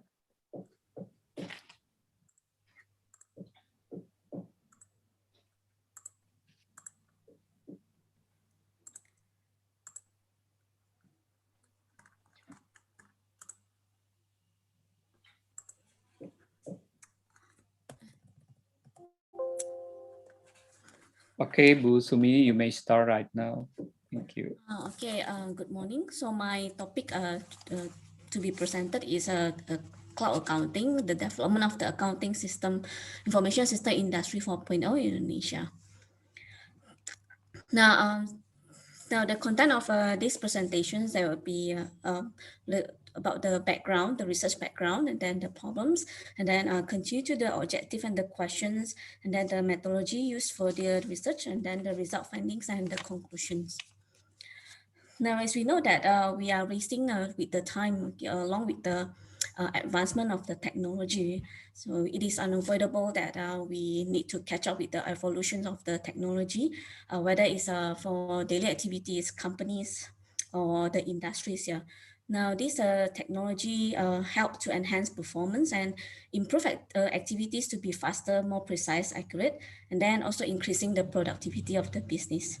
Now, when we refer to the Industry 4.0, so we describe about the growing of the trends toward the automations and the data exchange in the technology and the process. So now it's also not just impacted to the industries manufacturing, but also impacted to the accounting here now, especially for the accounting information system.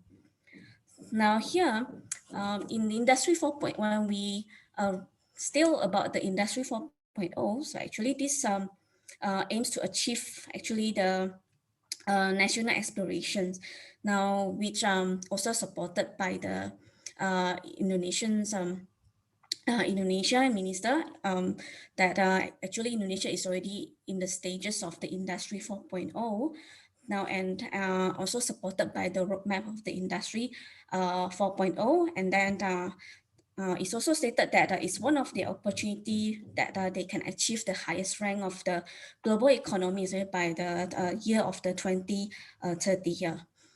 Now, so actually in this fourth industrial revolutions actually is a part of the leap forward for the industrial sector here. Now with information and communication technology, they are fully utilized. So is not just a computerized or more advanced system without human involvement, but it's also creating a new business model on a digital basis to achieve a higher efficiency and a better product quality here. So in this means that the company performance that related with all the data process here. Now, this is actually a part of the development now of the accuracy of the information system, accounting information system.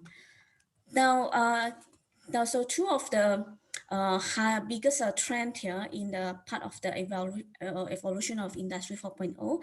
Now, in the accounting here is the big data and the cloud computing. So the evolutions of this cloud computing combined with the accounting. So this is coming up with what we call as the cloud accounting here. Now here, this accounting information system now evolve to a more digitalized system. So this accounting here actually evolved gradually from traditional to a technology-based system here.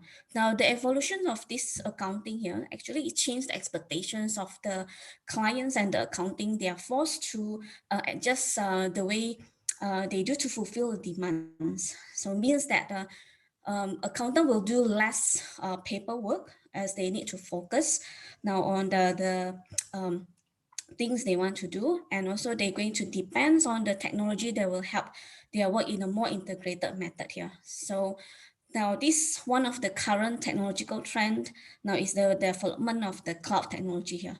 Now this cloud here is a web-based storage data which can accessible anywhere, anytime with internet connections. So this cloud accounting is also a way to access and process data online using the web browser. Now then this data is going to store in the cloud on a remote server that is not on the company side. So this traditional accounting, now when we compare with the traditional accounting with the online accounting, so traditional accounting runs on the desktop computer with the software installations, while cloud accounting is a service provider which require no installations and maintenance software on the desktop computer. So this cloud accounting actually require less maintenance, complete backup, and update financial information automatically, and then provide financial reporting in the real time. So this actually working on the cloud here is giving the opportunity to save the time that we spend working on the tedious and then the time consuming tasks, and also allow us to focus on the growing business. Now, so we see that now Indonesia is already in the stages of this Industry 4.0. So this now actually, so these are some part of the businesses and the company. Now they are still go for the traditional accounting here. That means the traditional bookkeeping. While some of the business they already try to the catching up with the trend of the technology also, and now this is also heightened of the demands here. Now then the evolutions of this accounting here now actually is also the force accountant and then people to go for more the higher tech the more advanced technology here. So this now in doing a part of the accounting information system. So this means that now the combinations of the cloud computing and the accounting. Now this is what we ask go for the cloud accounting here.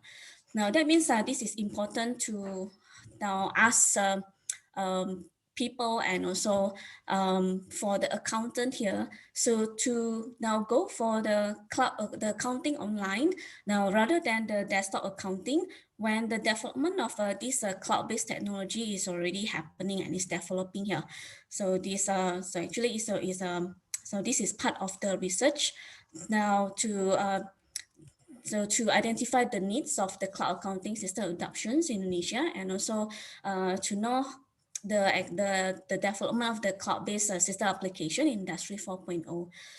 Now the related to all this part of as an objective of the research here. So there are questions. So the questions related to to identification of the need is how far does your nation need to adopt this cloud-based accounting information system, and then so how has this digitalized and revenue-less cloud-based system been developing in Industry 4.0?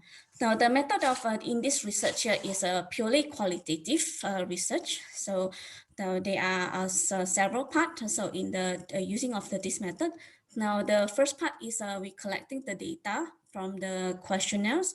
Now this data is collected from the accountants, practitioners, academic, the clients, and the accounting service provider, including the accountant that who practices for the non-cloud accounting here. Now, and then the second part is we have it into the focus group discussions. Now together to also collect the data and the informations from the fields of the accountant, practitioners, the clients, and the accounting service provider. Now, and then one of the models in this qualitative here is we use firstly is we collect the data. Now in when collecting the data, we compare the findings with the literature review and also the interview data results. And then we describe the data, and then we put into the issues into, we make the issues into the group, and also we interpret the last is we interpret the happenings here.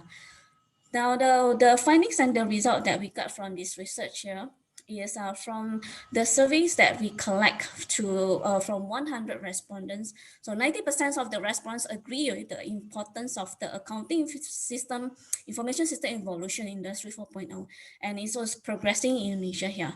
Now, and then through the focus group discussions and the interview, now all the participants agree that the future accountants actually will have a more challenging accountancy roles due to the digitalizations of the accounting information system. So it means that traditional accounting will gradually replace to the more digitalized accounting information system, what we call as the accounting online, and now it should be prepared through the educations also now to all the future accountants. Yeah.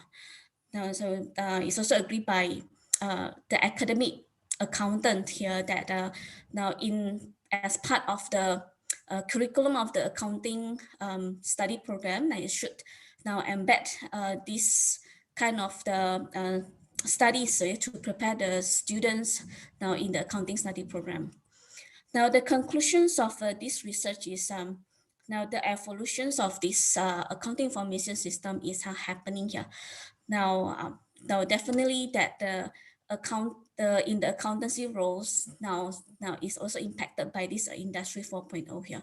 So this means that the future accountants now they're going to have a more advanced technology.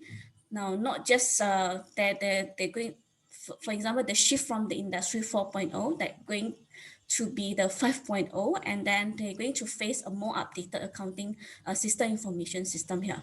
Now this means accounting students, they also need to upgrade their skills and equip their skills with this accounting digital transformation knowledge in order for them to prepare to go for industries and also the practices. Okay, so I think that that's all my presentation. So thank you. Okay, thank you, Bu Sumini. Again, it is another interesting topic. So we still have 4 minutes to do the question and answers. Please, Ibu Esmi. Yeah, okay. Thank you very much, Pak Yosman. I hope everyone can hear me properly. I apologize because my internet this morning is such a nightmare. So, Bu Sumini, thank you very much for your presentation. My questions is actually would like to hear from you as an educator in accounting. This can also apply to other subjects actually, but what do you think is more important for accounting students to follow these technologies, considering that changes in technologies is really rapid? What is applicable today might not be applicable 5 years from now. So which one is more essential?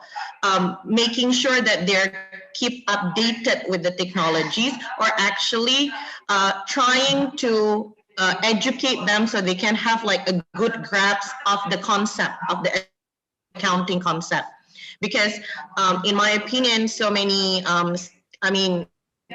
like areas right now is forcing students to actually continuously adapt to technologies, where in fact technologies is continuously developing. But then sometimes we are forgetting the fundamental of the knowledge or the area. So I would like to know, what do you think about this based on your research and your experience as an accounting educator? Okay, thank you for the question and for asking me. The if so the advancement of the technology here is actually not just towards for the accounting here, so it happens to any sector here. Now, if focusing on the accounting side, now it means that we actually from we can see that there's a shift here from the to a desktop accounting. That means a desktop accounting is already computerized accounting, but they shift to a more advanced technology for the accounting here. But now as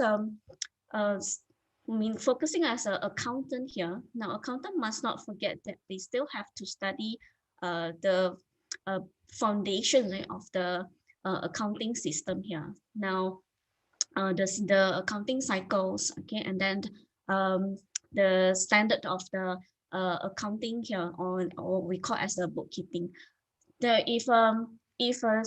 But because due of this technology here, and also the period of the globalizations, so the accountant here cannot just focus on the traditional bookkeeping here. So it means that the focus on the desktop here and then do the job of the accounting here.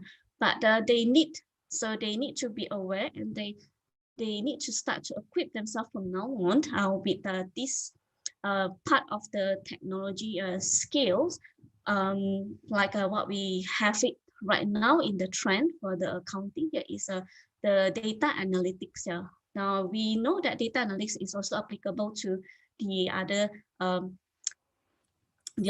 business and then the other sectors here, but the one that really that need to be starting to get it and then to grab this knowledge here is the data analytics, and is growing here. So and then now we believe that this technology here will also grow to the more advanced one. Now that means we're not going to see more into using this cloud base or the web server based one, but we're going to face a more higher technology here. Probably that will be related to what we call as the revolutionary of the artificial intelligence and the machine learning here. Now actually now it's still already happening as part of the IoT and the network interface here that can be applied. But the accountant here, now they if you ask the accountant to develop this system by themselves, now they are not able to do it, but they should team with IT here now to go for this accounting information system. So now what the most important things for the accounting here is their skills, okay, so in the data analytical skills. Yeah, I think that's for my answer. Okay. Thank you very much, Bu Sumini, Bu Esmi. And thank you very much, Bu. Next. Yeah, thank you very much. That was very clear. Yeah. Next presenter is our chairman of symposium, coincidentally. Yeah, so Pak Muhammad Rizky Adam, please, it's your time. Siap. Thank you, Pak Yusman. Allow me to introduce, allow me to share my screen, Bapak Ibu. Atau gini aja deh.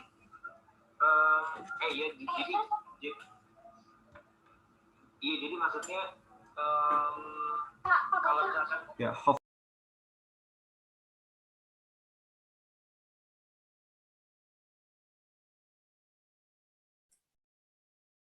Yes, still mute, Pak Rizky.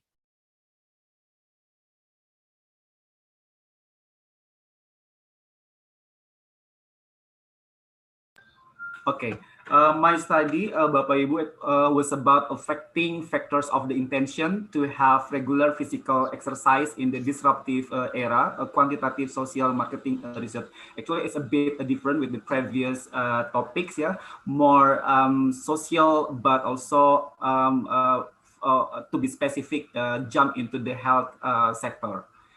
So today I will share about the background, why the study was conducted, and also the research problem, research question and objective, and the ground theory used in the study, and the research model developed, research methodology, and the results. So the background, it was started with the agreement from the expert in this area that actually men's health is an issue that everybody forgot about. Everybody neglect the issue among men population by all stakeholders in the health sector. To be specific for Indonesia, Indonesian men on average die 4 years younger than a woman. And also by the medical expert, they say that NCD, cardiovascular, diabetes, cancer, and chronic respiratory disease is one of the major health and development challenges here for us, especially for Indonesia, yeah, as the low and middle income countries.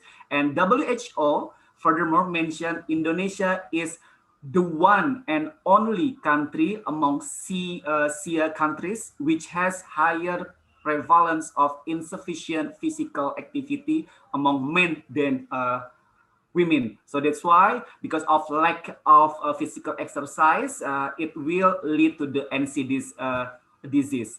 And last year, in the last 2 years, we did a qualitative study to find out, to understand more. And we found 7 factors affecting the intention of young men to have a regular physical exercise. Why young men? Because we identified that among young men population in Indonesia, it's very risk they will fall into an early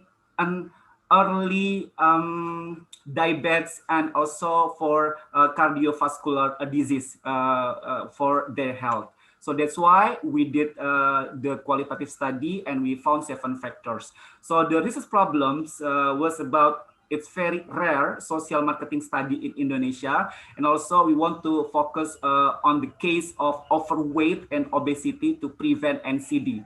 And as I explained before, we explored by qualitative and we found 7 factors, but we didn't yet to investigate further whether the 7 factors contribute or not to the intention to exercise, to have exercise regularly. And so that's why with that problems, we would like to investigate whether whether health concern has a positive or not, yeah, towards intention to have regular physical exercise, and also with body esteem, perceived severity, perceived health benefits, self-esteem, social media use, and perceived barriers towards the intention to have physical exercise regularly. And the ground theory we use actually from Rosenstock's 1974 HBM, the phenomenal HBM. Actually, we extended the theory from Rosenstock and we drop some variables and we add with new findings from the previous qualitative studies. And here as Bapak Ibu can see, so the model from health concerns, body esteem, perceived severity, perceived health benefits, self-esteem, social media use, and perceived barriers towards intention to have regular physical exercise. The methodology we use, descriptive research with single cross-sectional design, quantitative research, and the purpose of the study, of course, to test the purpose hypothesis and type of the data, primary data, through quantitative data, and secondary data to develop the model, and method of obtaining data, electronic survey with a structured questionnaire, and unit of analysis 8 latent variables and individual respondent, Indonesian young men, And population, as you can see, all the Indonesian young men started from 18 until 29 years old who have BMI, body mass index, minimum overweight with 25.0 until 29.99, and obese started from 30.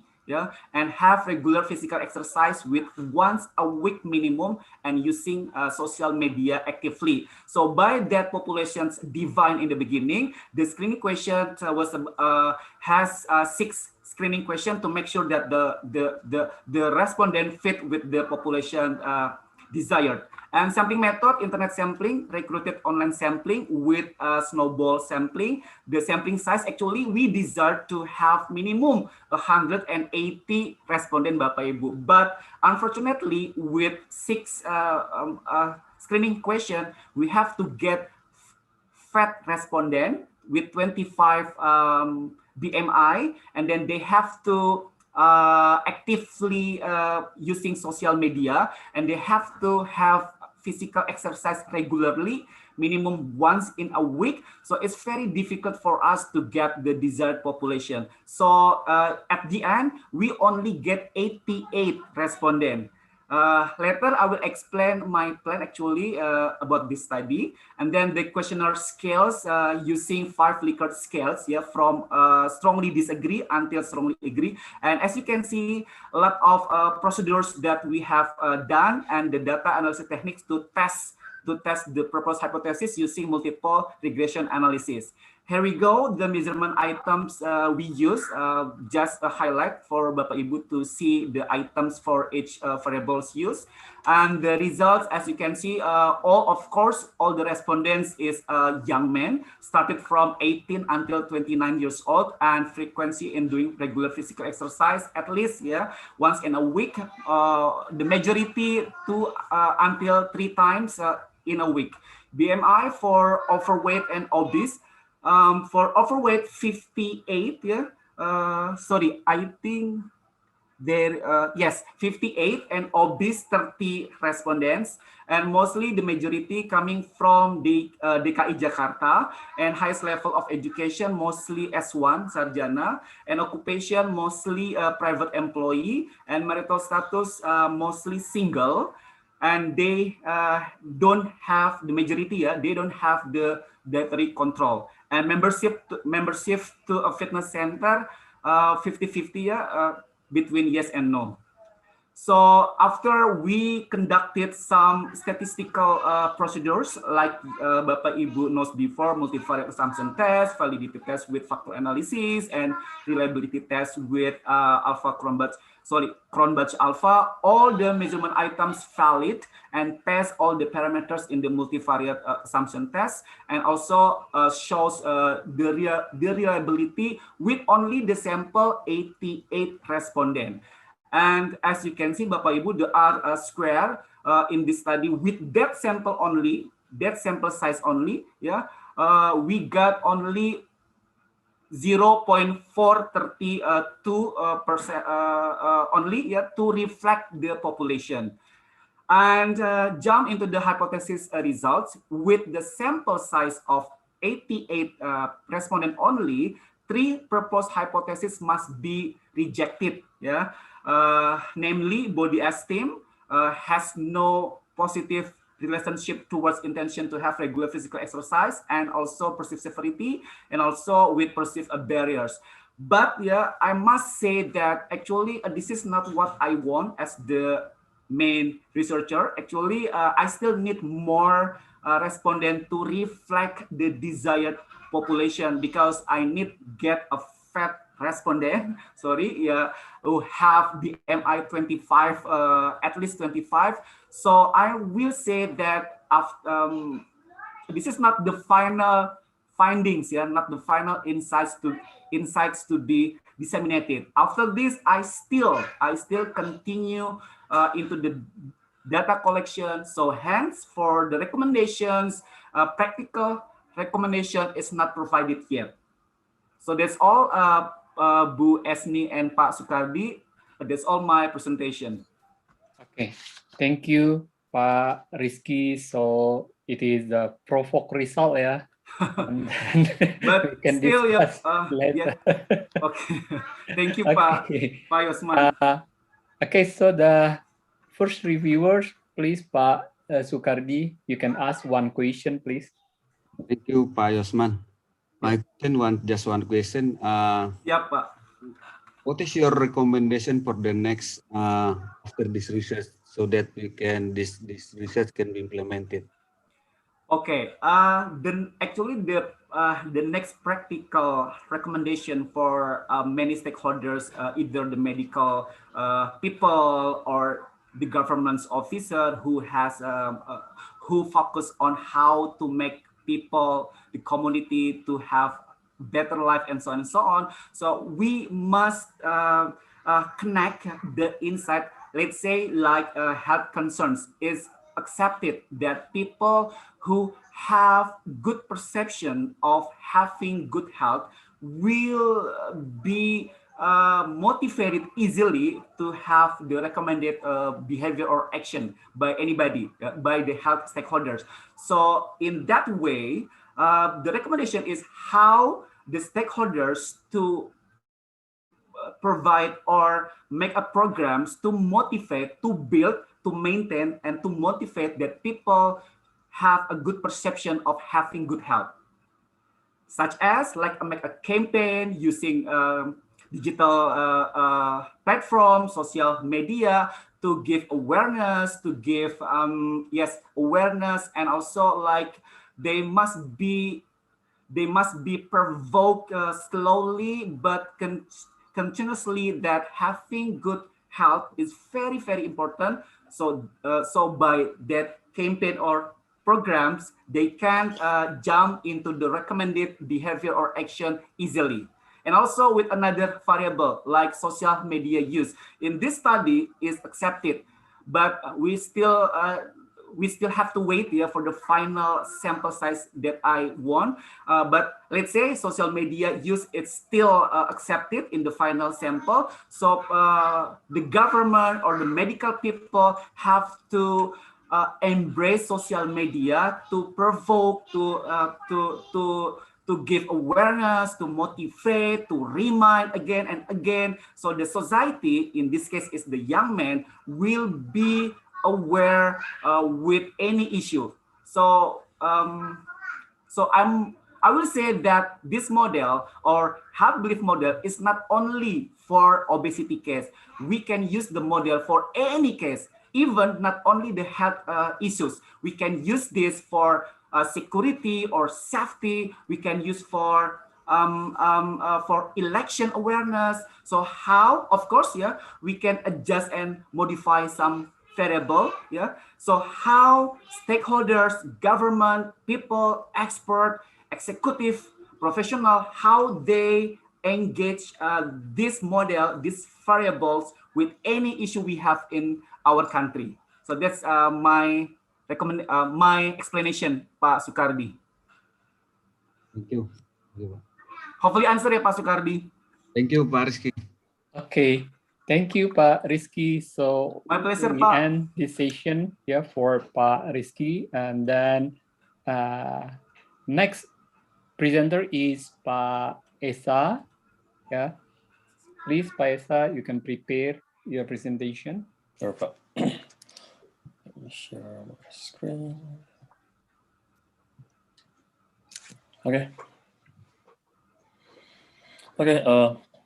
Thank you, Pak Yosman.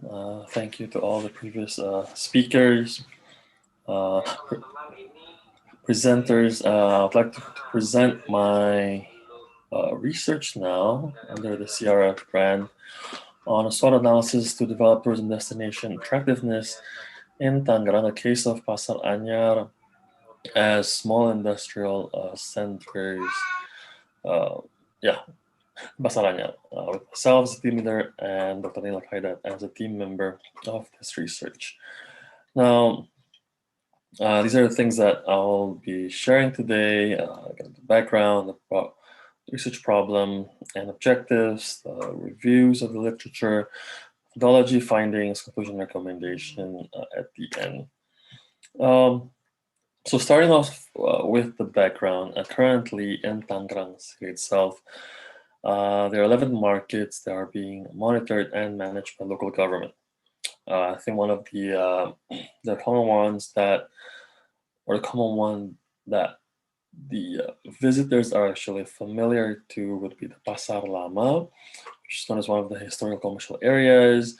It is actually labeled as a culinary tourism destination as well, because of its acculturation of the Chinese, Betawi, European, and Sunda cultures within the Pasar Lama itself. And the government of cooperative and MSME in Tangerang City, they've been planning and trying to implement Sentra UMKM, or the MSME centers, industrial centers, as part of tourism attractiveness in Tangerang, which is located in Pasar Anyar market in Tangerang City. So current condition of the Sentra UMKM in Tangerang, the market itself was built in 1967. It's covering 24,000 meters square of area with 3,000 spots available for commercial transactions. The Sentra UMKM itself is actually located on the second floor of the market. Location of the pasar is very strategic, with access from the public transport, as well as its location, which is nearby the airport, Soekarno-Hatta. And within the past year, the cooperative has started the initiative to digitize the payment system. They're using their own app for visitors to purchase through the app. They're actually able to top up their money in there, being able to use for the purchases within the area, and partly to attract the younger generation. And of course, the cooperative itself, they've been developing all the MSME operators there in terms of the admin works, promotion, packaging, and quality control of the product.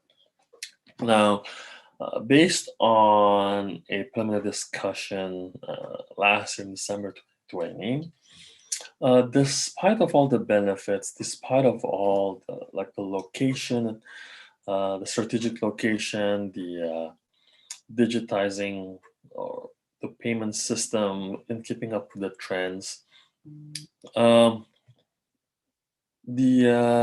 they're still having issues with attracting visitors. They're only able to attract the older generations, and losing all the potential market from the younger and more marketable segment. So this research is actually a first phase of the whole package of the research, and the objectives of the study is first to analyze the SWOT of Sentra UMKM Pasar Anyar as tourism destination attractiveness, and then to determine strategies to increase the attractiveness. So the foundation from the research theory here, talking about the tourism destination attractiveness, where the more a destination is able to meet the needs of the tourist, the more likely that destination would be chosen to compare with the other competitors. And there are attributes of tourism destination attractiveness, which are grouped into 5 distinct groups here: the cultural, natural, events, recreation, entertainment. And this relates to the case of the MSME Center. Well, it relates to the events and the entertainment aspect of the tourism destinations. And of course, Formica and Husserl acknowledge that the overall tourism attractiveness of a destination depends on relationship between the availability of existing attraction and the perceived importance of such attractions by the visitors. And of course, we see that, according to Miller and Garb, that these SMEs, these UMKM, they definitely have the power and the ability to increase the tourism competitiveness in an area. This becomes the foundation of our study. And the methodology of this research, it's a descriptive study with qualitative approach. And the unit of analysis would be the MSME operators in Pasar Anyar, Tangerang, using convenience sampling method based on all the operators are actually available in the area at a time for the data collection method. Start with a preliminary discussion with the operators last December, and then followed up with a focus group discussion with 9 representatives from the SME Center Pasar Anyar, which actually included 1 government official, the head of the cooperative for Tangerang City, via online platform on February of this year, 2021. So from there, we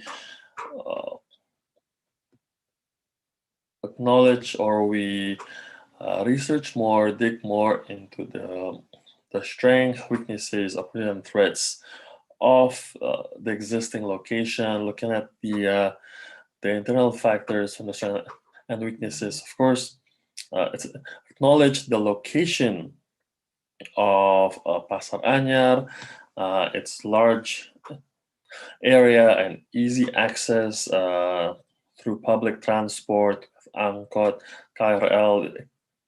They're all available within a reasonably good distance from the market itself, and also with the parking areas and with the area itself. It has a number of active communities with a variety of products being offered from F&B operators, as well as from fashion, arts and craft design as well, that are being offered.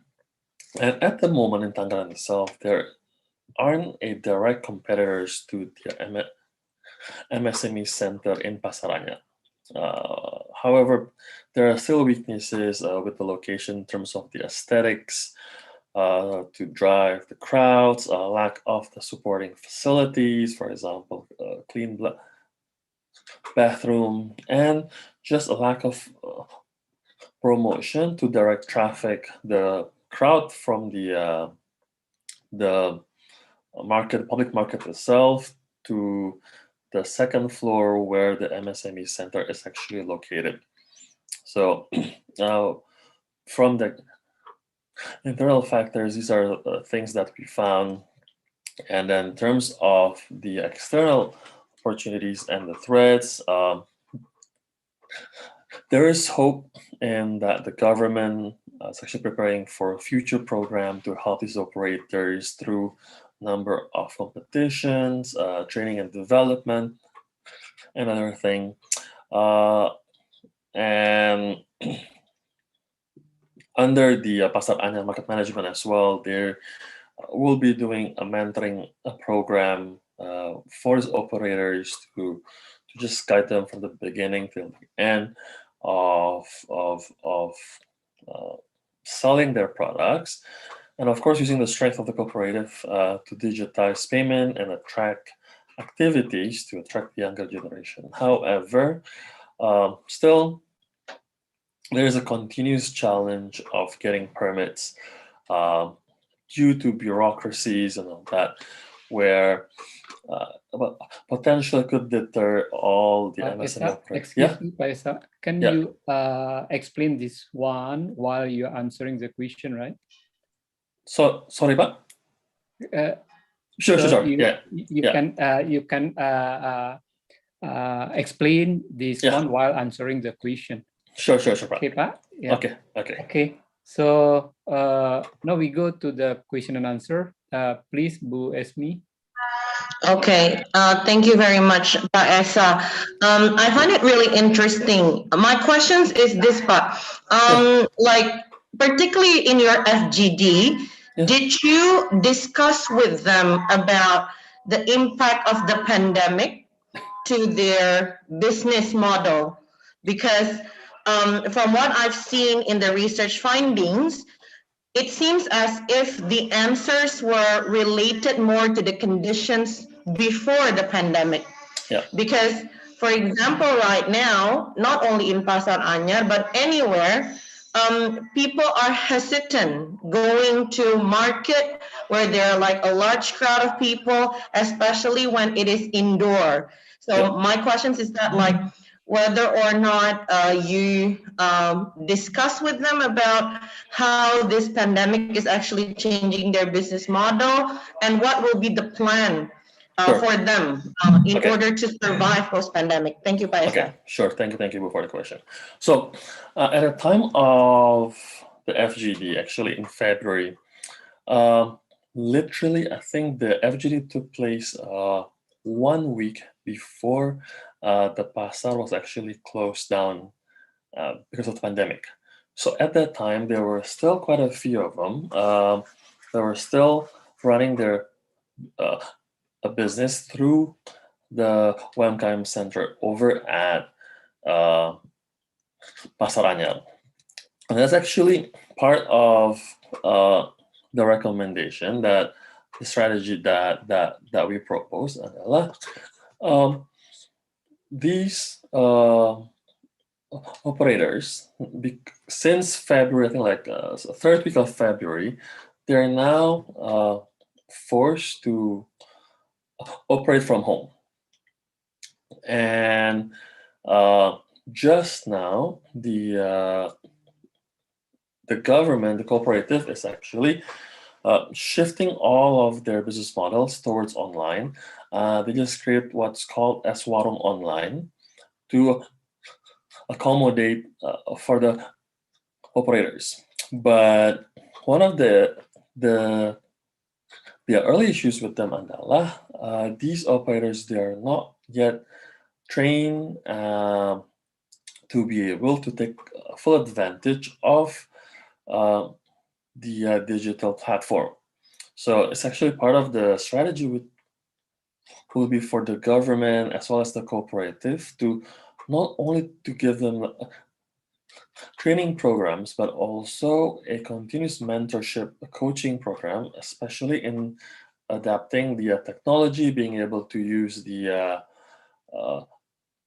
e-commerce platform to be able to continue their business. There is a competition in there where there are more and more e-commerce platforms being introduced. I think Indonesia Mall, Brimo, and the ones that are actually run by the cooperative at Pasar Anyar, they're just being recently introduced. So it takes more time for them to just get used to the system at the moment. That's why it's very important to go beyond simple training, but also through mentorship and coaching alongside with operators to set up their e-commerce platform. Thank you, Pak Esa. Sure, Bu. Okay, thank you, Pak Esa. Thank you, Thank Bu you. Esmi, for the question. Okay, so we end this session for Pak Esa, and then next session will be Miss Debbie. Yeah, so please be prepared, Miss Debbie. Thank you, Pak Yosman. Allow me to start sharing.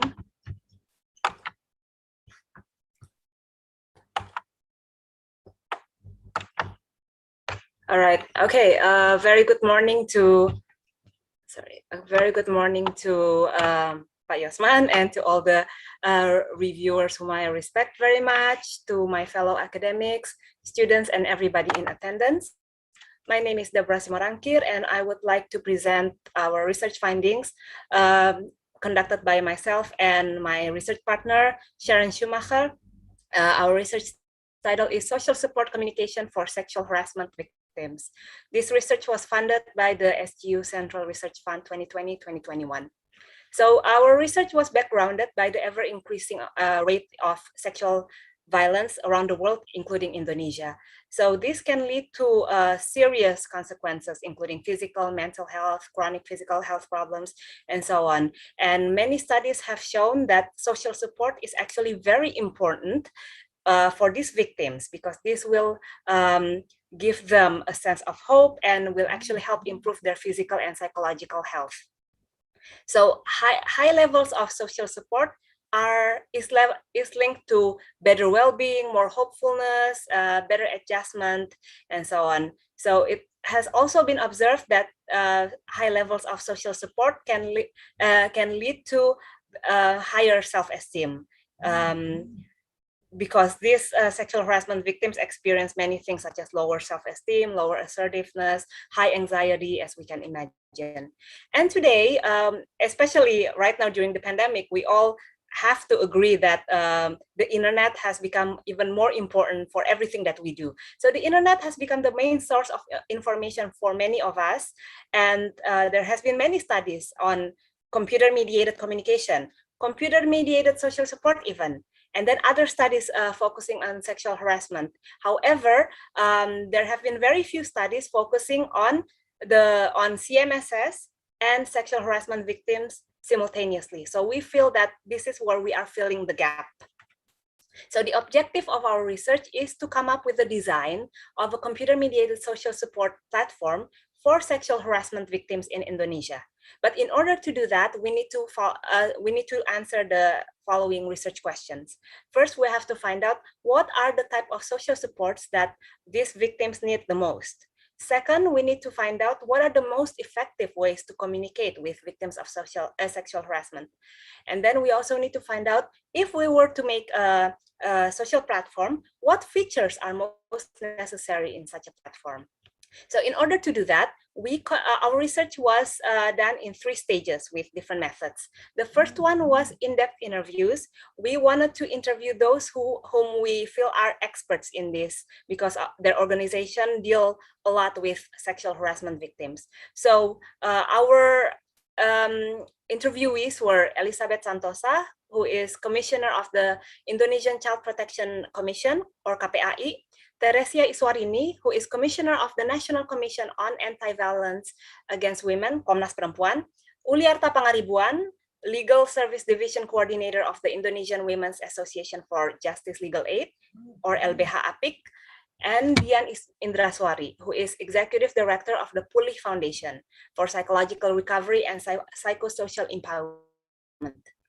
So after we conducted these interviews with the experts, we then wanted to also hear the perspective from the prospective users of this platform. So we also conducted a survey, quantitative survey, with the prospective users. In the end, we got 278 respondents who were women aged 18 and up and coming from 30 different cities, both in Indonesia and some are abroad.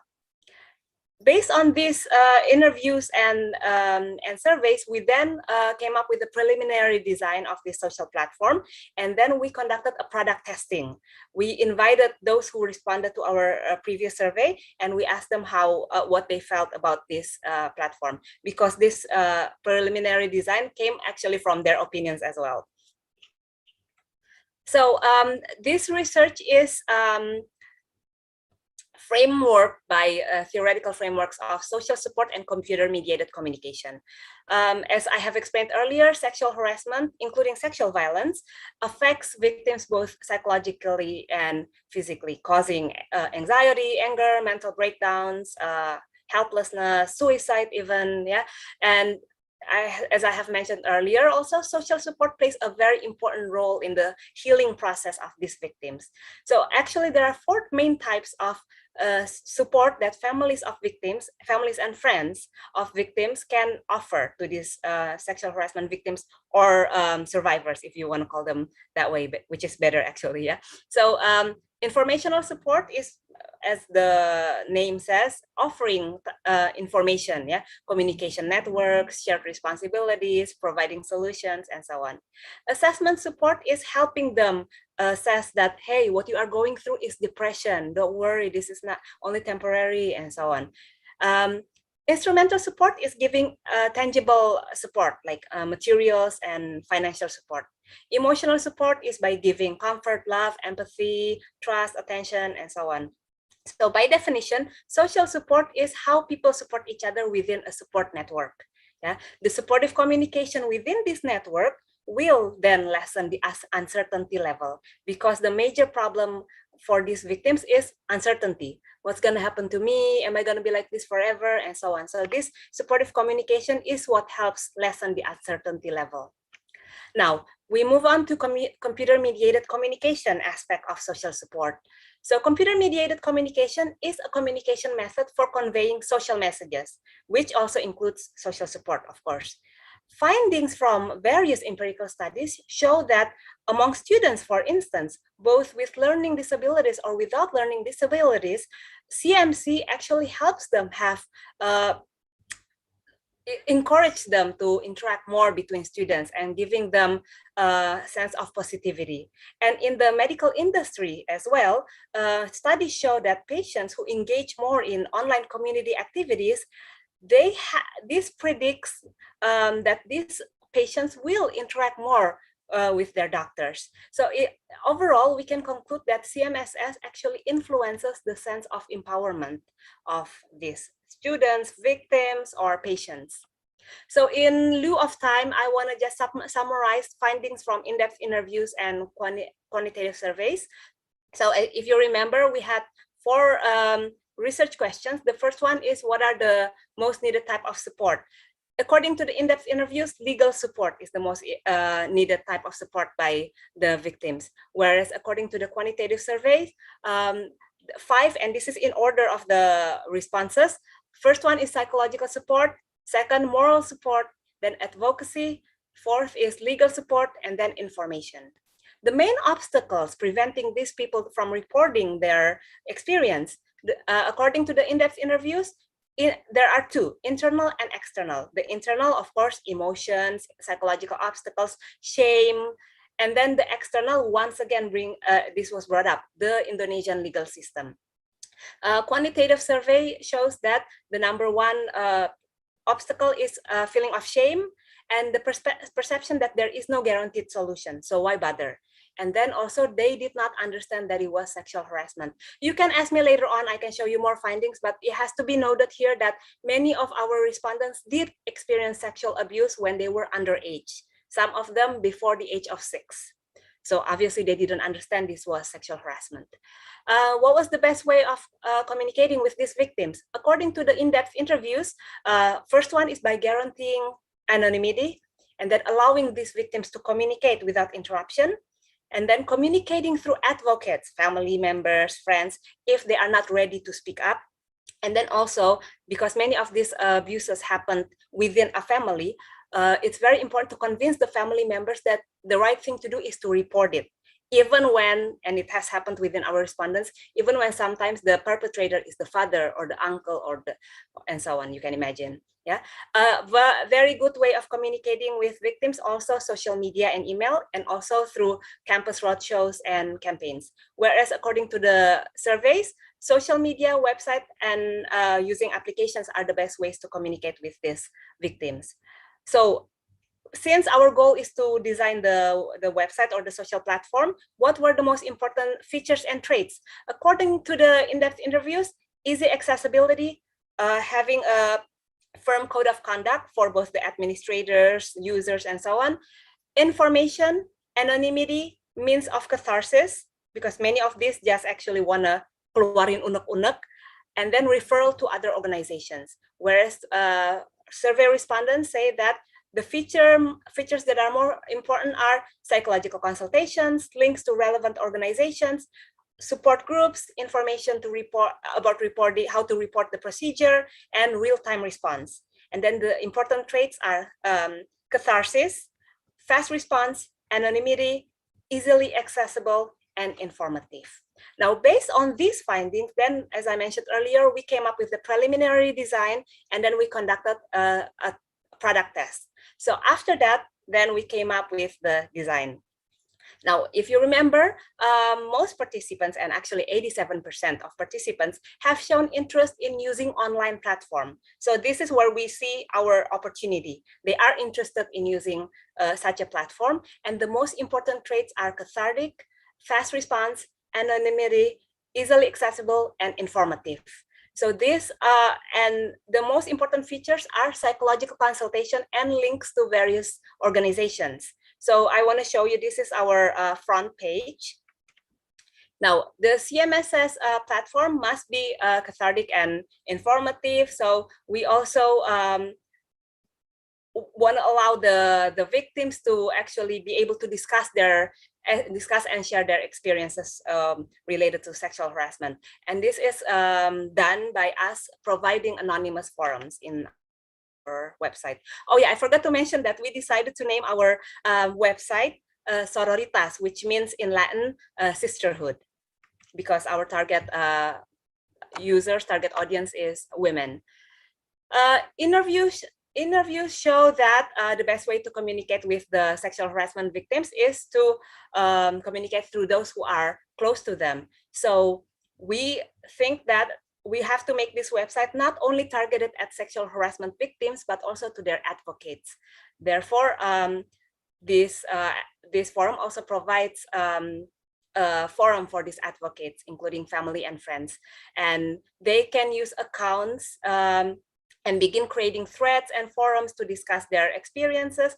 And of course, for anonymity, they can use pseudo profiles so that nobody will know who they are. And also, in order to provide fast response, Sororitas will provide a 24-hour hotline chat where users can contact Sororitas, volunteer, and then can assist in answering questions or providing links to other organizations.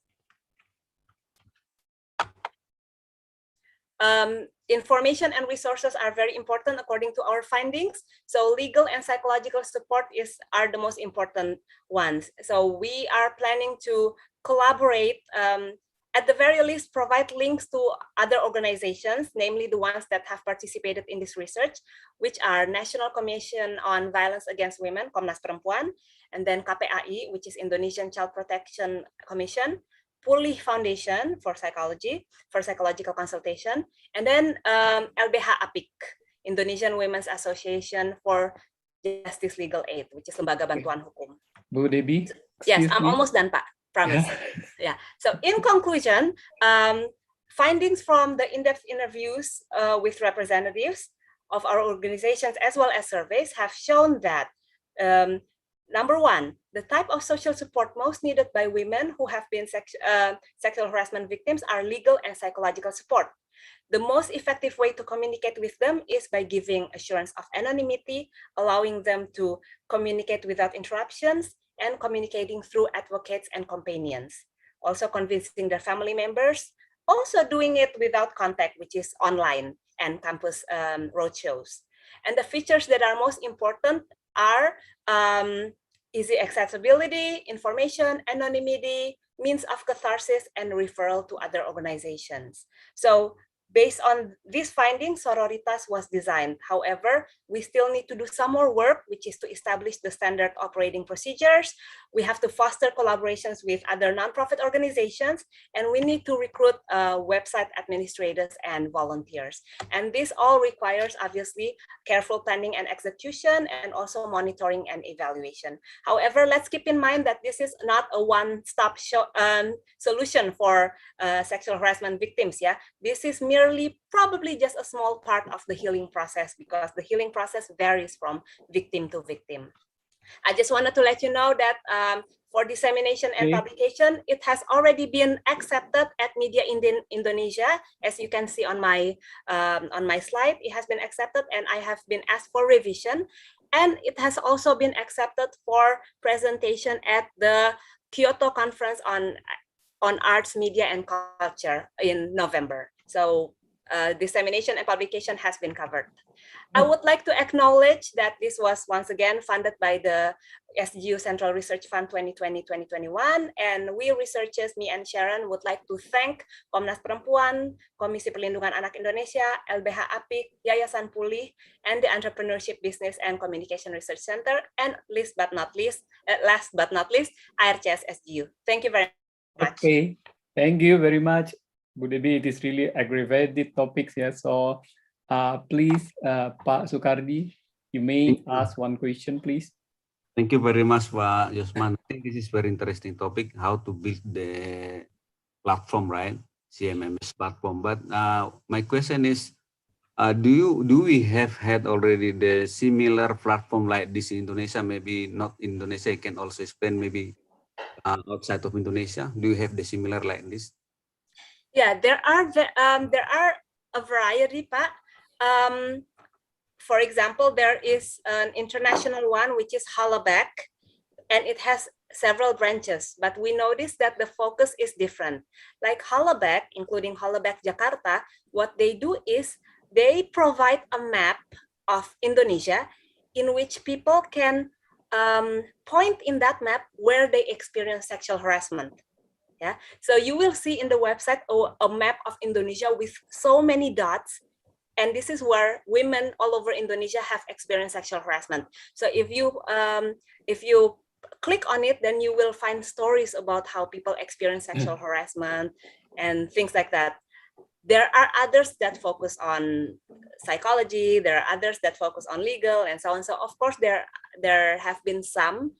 So we wanted to conduct some. We wanted to come up with something a little bit different, Pak. Okay. Thank you. Okay, thank you very much, Bu Debbie and Pak Sukardi. So we end this session for Bu Debbie, and next session will be presented by our alumni or our student who just finished his or her thesis defense. Yeah. So the first one is Fajri Samahita. Please, Fajri Samahita.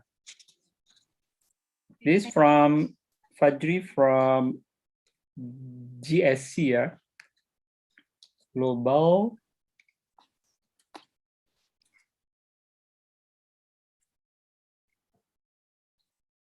Strategic Communication. Yeah, Global Strategic Communication. Okay, thank you.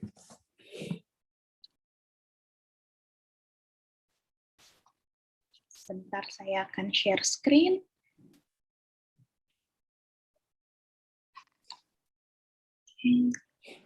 So you have 8 minutes to present, yeah, Fajri. So use your 8 minutes. time efficiently. Okay. Thank you, Pak Yosman, for the introduction. Good morning, ladies and gentlemen. My name is Fajri Samahita from Communication and Public Relations, or as well known as Global Strategic Communication, batch 2017.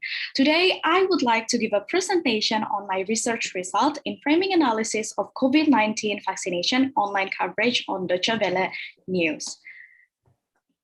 First of all, people already knew the coronavirus disease 2019, or as well known as COVID-19, that was discovered in Wuhan, China. The virus transmission spread across the world, such as Italy, Germany, United States, Indonesia, and other countries. The World Health Organization confirms the first COVID-19 case in Germany on the 28th of January 2020, which prompted the German officials to act quickly in responding to the virus transmission. Bavaria was the first German state to apply a lockdown on the 19th of March 2020, and after that, it followed by several restrictions for all citizens across Germany, such as people should remain to stay at home, strict social distancing measures, public gathering for more than 2 people is not allowed, and not to mention it is mandatory to wear masks in the public transportation as well as in the store.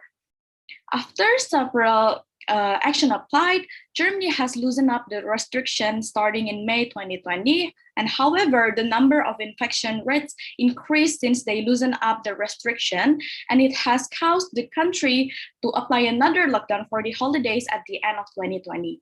And then what else has the German government applied?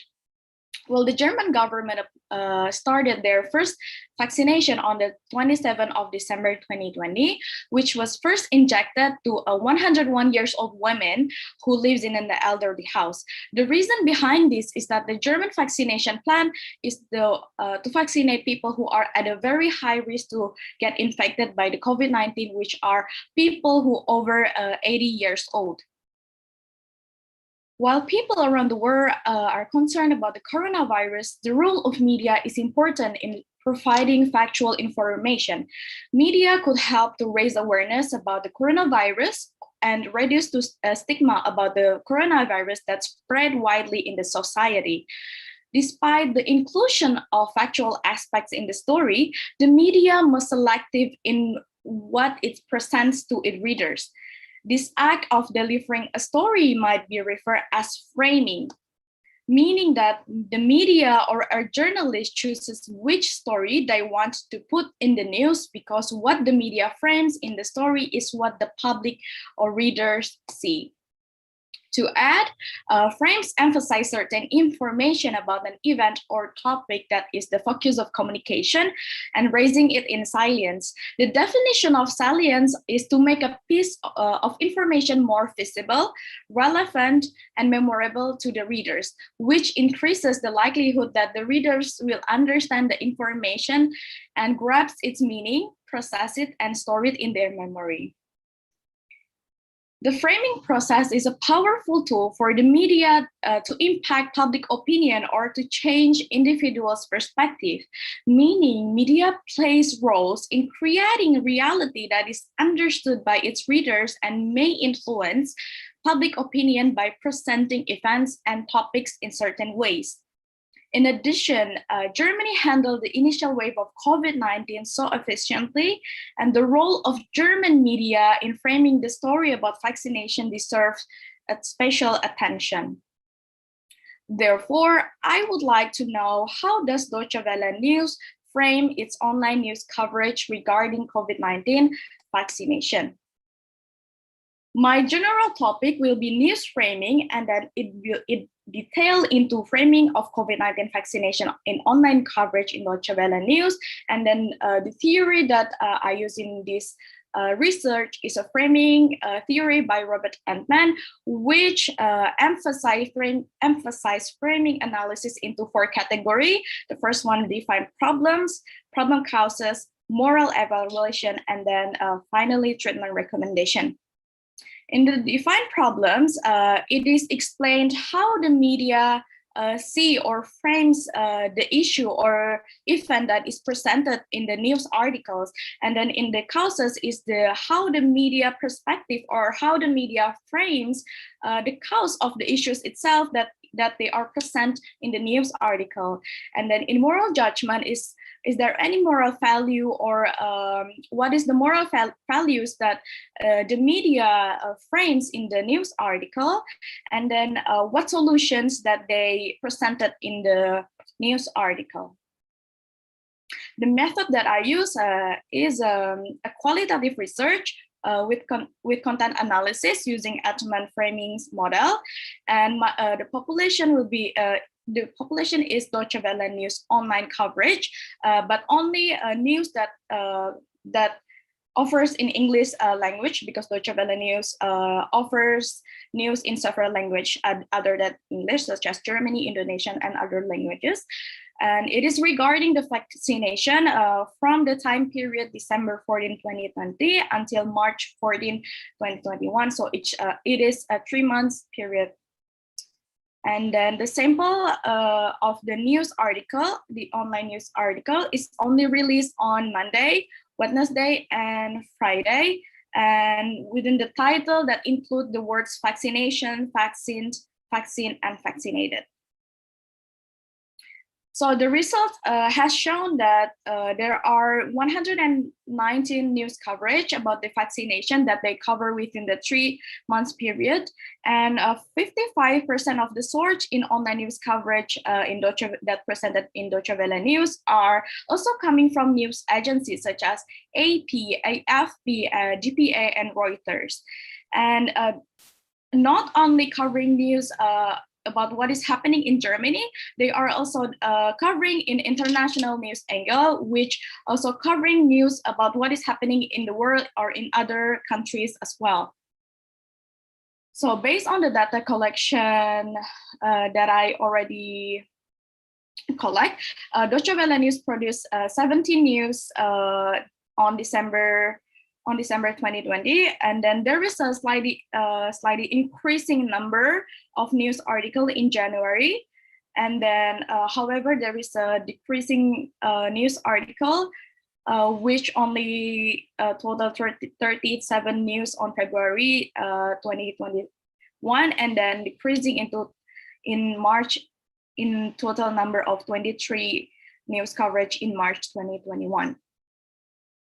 So the result of the Entman framing analysis is that the definition, in the problem definition, the problem that states in Deutsche Welle News online articles are 19 news articles covering most of it. The general issues is about the vaccine delivery issues, and then the lack of vaccine doses for people, especially in the European citizens, and then also news article about skepticism about the vaccination, whether it is really effective or not. And then the causes that Deutsche Welle News presented in the article is that the temperature of vaccine storage could make it a bit hard for the delivery process itself, and then also a lack of upgraded of laboratory facility, and only several vaccine that has been approved by the European Medicine Agency at that time. And the value that Deutsche Welle News frame is that as many governments, especially in the European Union countries, they demanded the vaccine developers to solve the problem with the vaccine delivery. Meanwhile, the solution that Deutsche Welle News presented is that a government in the world also have their own strategy to help the developers to solve the problem, such as having a priority in doing the vaccination to the citizens. So the role of the Deutsche Welle News to raise knowledge about the vaccination is important, as Deutsche Welle News published 119 online news article within 3 months period from December 2020 until March 2021 that delivers news about vaccine delivery, issues, lack of doses, vaccine doses, vaccination strategy, and other more to keep the public informed with current situation about vaccination in the world, because the media's inability to transmit this information could left the news listener, could left the readers confused or feel fearful with the vaccination. And Deutsche Welle News also produced some articles from news agency sources, which means that there will be an editors or writers that also write it again and review the article before publishing it, that could be considered as the gatekeeper. Meaning of the gatekeeper is that they are responsible to determine what message or content that will be displayed in the media or in the news article itself. And Fajri, can you explain later this one? Yeah, so while you answer the question, then you can explain this one. Okay, yeah. Thank you very much. Okay. Yeah. Okay, thank you very much. Very good topic and presentation, Fajri. So we are going to the question and answer question. So we give Bu Esmi, please Bu Esmi. Okay, thank you, Pak Yosman. Fajri, thank you very much for the presentation. My questions is actually related. Can you tell us first, what is the vaccination rate in Germany? I just would like to know whether or not Germans are highly compliant towards vaccinations, or if there are any anti-vax movements in the country as well. So far, thank you very much, Ms. Asmi, for the question. So far, I haven't received the number, or I haven't looked for the number of how many people who already got vaccinated. But from the analysis that I already did, it is the Skepticism news article about COVID-19 vaccination is also covers online survey about the hesitancy of German citizens in doing the vaccination. But in the news article that Deutsche Welle news stated is that only 30% of 30% of German citizens that they have doubt in doing the vaccination. Okay, because my questions is, I'm just like wondering, is there, do you think any particular reason why the frame that Deutsche Welle uses about vaccination is not about its efficacy, it's not about its effects, but mostly about storing, like storage. So it's a very technical kind of like framing. Can you tell us, in your probably experience or from your analysis, what is the cause of that? Why the focus is on the process of storing the vaccine rather than the effects of vaccines, like what happens in other countries?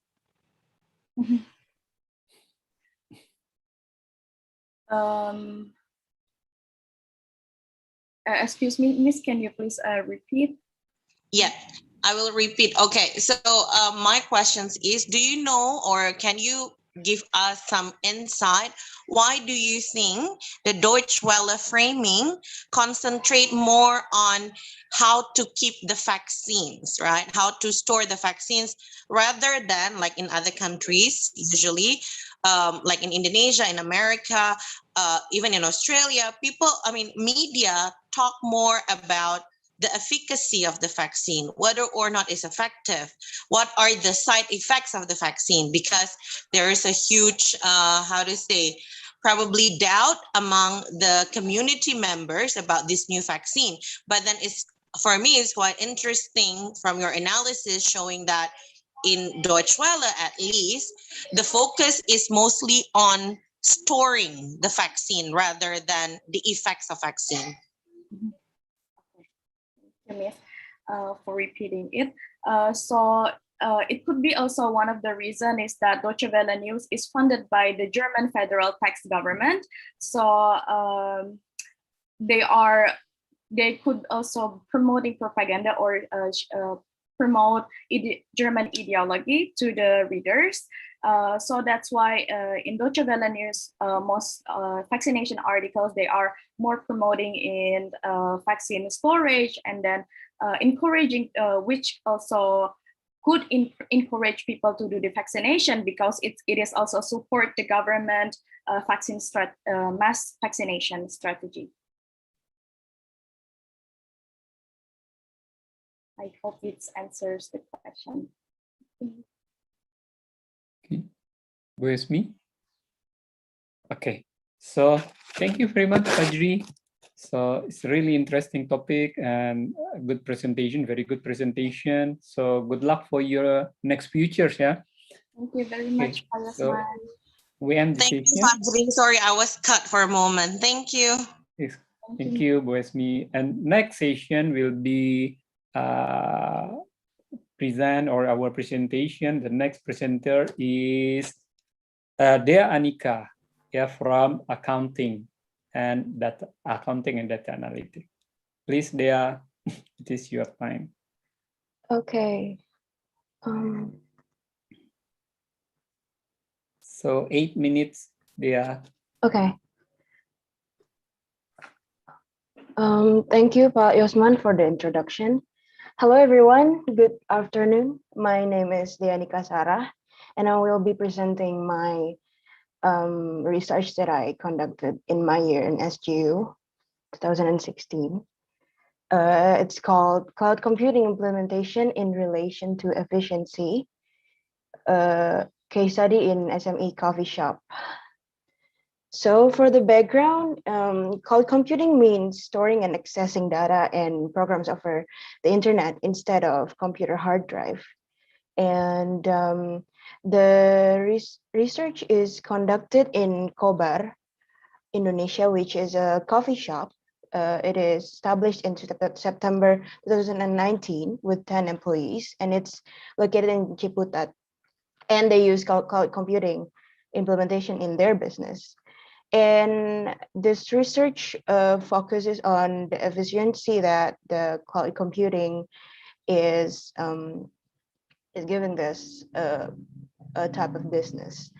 So the research problems are the way that MSME has struggled with increasing efficiency, and they would like to find out what are cost-effective investments that will bring efficiency into their business practices.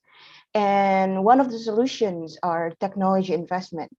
But before that, there are barriers, which are maintenance of separate financial accounts, complex service number and codes, privacy concerns, and of course, fraudulence, because the data would be easily accessed through the cloud. And the questions this research has is, how does cloud computing implementation in this coffee affects its business operation, and how will it affect the efficiency of its business operation?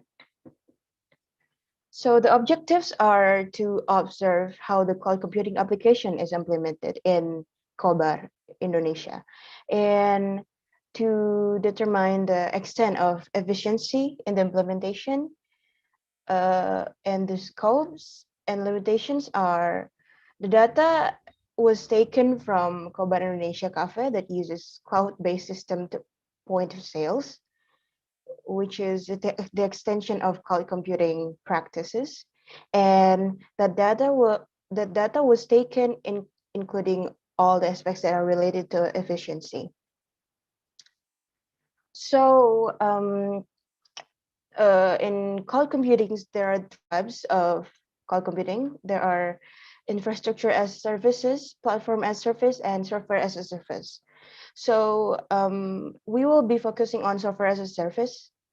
And the motivation behind these practices are they will be processing data and storage that will be efficiently done with involving the internet. And then the barriers would be confidentiality, services, outages, insufficient service quality guarantee, and vendor lock-in. And according to Kumar and Vidya Lakshmi about efficiency in cloud computing, it will be measured. It is going to be measured in return of investment cloud, because cloud computing softwares are they are part of investments, and these are the formulas that are used to measure that. So the research method was descriptive research study, and then it was quantitative research, but there will be a qualitative as well.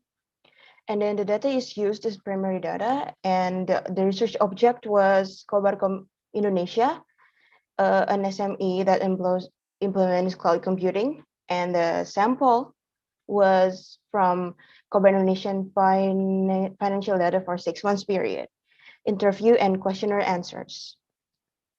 So these were the research framework and hypotheses. So the hypothesis or cloud computing implementation does not affect efficiency in MSMEs. And the other one is it will be affecting efficiency within the business operation. And these are the return on investment cloud result. The result is pretty high, the ROI, because it was a short period of time of data. We couldn't get any more because they were newly established. And the lowest percentage was 61% in September at the beginning of their establishment. And the highest, as you can see in the screen. And then with investing just $2 million for the point of sales and cloud computing system, they regain this much of return of investment. But it is too high, and it would be better if we have more data. And this is the cloud computing system that were implemented. It was called We. The provider, it was called We, and they bought the system from them. And these are the questionnaire results. The 16 statements were asked to 10 employees regarding because they use the point of sale system a lot. And then the respondents agree that the device is easy to use and makes them easier to manage payments and makes their job easier. And it increases efficiency in business operation of Kobar Cafe, and it is experienced by the whole users. And these are the interview results that I interviewed the owner, and because he used this system more in depth, because for financial reports and everything, it will be done automatically by the cloud-based system. So apparently WePOS will be guaranteeing everything, and if there are loss, there will be compensation and everything. Hence, it will increase productivity. So this is the result analysis with structured equation model. So 3 aspects of efficiency increases and it does not affect ROI cloud positively. And it is stated that the barrier of implementing the system is unskilled manpower. And then the storage is the only aspect that affects cloud computing's return of investment positively. So in conclusion, cloud computing implementation affects efficiency, but due to minimum data, its significant results are statistically small. And the cloud computing implementation has reached through all the aspects of efficiency. And the most significant aspect of efficiency in Kobar Cafe is storage, and the least significant aspect of efficiency is administration. So the recommendation that I gave them was they should improve the administration aspect by utilizing the dashboard feature and use the customizability to their advantage. And other industry organizations needed this type of research, assuming the result and implementation will vary because they have different types of business practices. And this research also can be useful to conduct further research regarding the efficiency in cloud computing implementation. And that's all from me. Okay, thank you very much, Dea. Yeah. So it is an amazing topic. Yeah. So question and answer will will go next. Yeah. Pak Sukardi Silalahi, please, Pak. Thank you, Pak Yasman. Thank you also to Dea. Yeah, Pak. Very much for the thank you very much for the presentation. Yes. I think for sure that cloud computing, of course, will reduce also the cost, not only to the coffee shop, but also to the other business. My question is really to the Kobar coffee shop. Is how many percent the total IT cost from the total cost that Kobar cost is spent? Do you have the data for that? Yes, it was in the presentation. Total cost, Yeah. investment, right? There is Yes, this is etc. Right? Huh? yes, it is here. The total cost, the total investment is 3.8 3.8 million million. for the total cost for the to build the coffee shop. Oh, we're just totaling the investment, Pak. The total investment, not the total cost of the establishment. Yeah, I think you need to calculate also because we have to know also the return of investment as you mentioned before to reduce the return on investment. So we need to know that how many percent the significance of the total cost that reduced by this IT solution, right?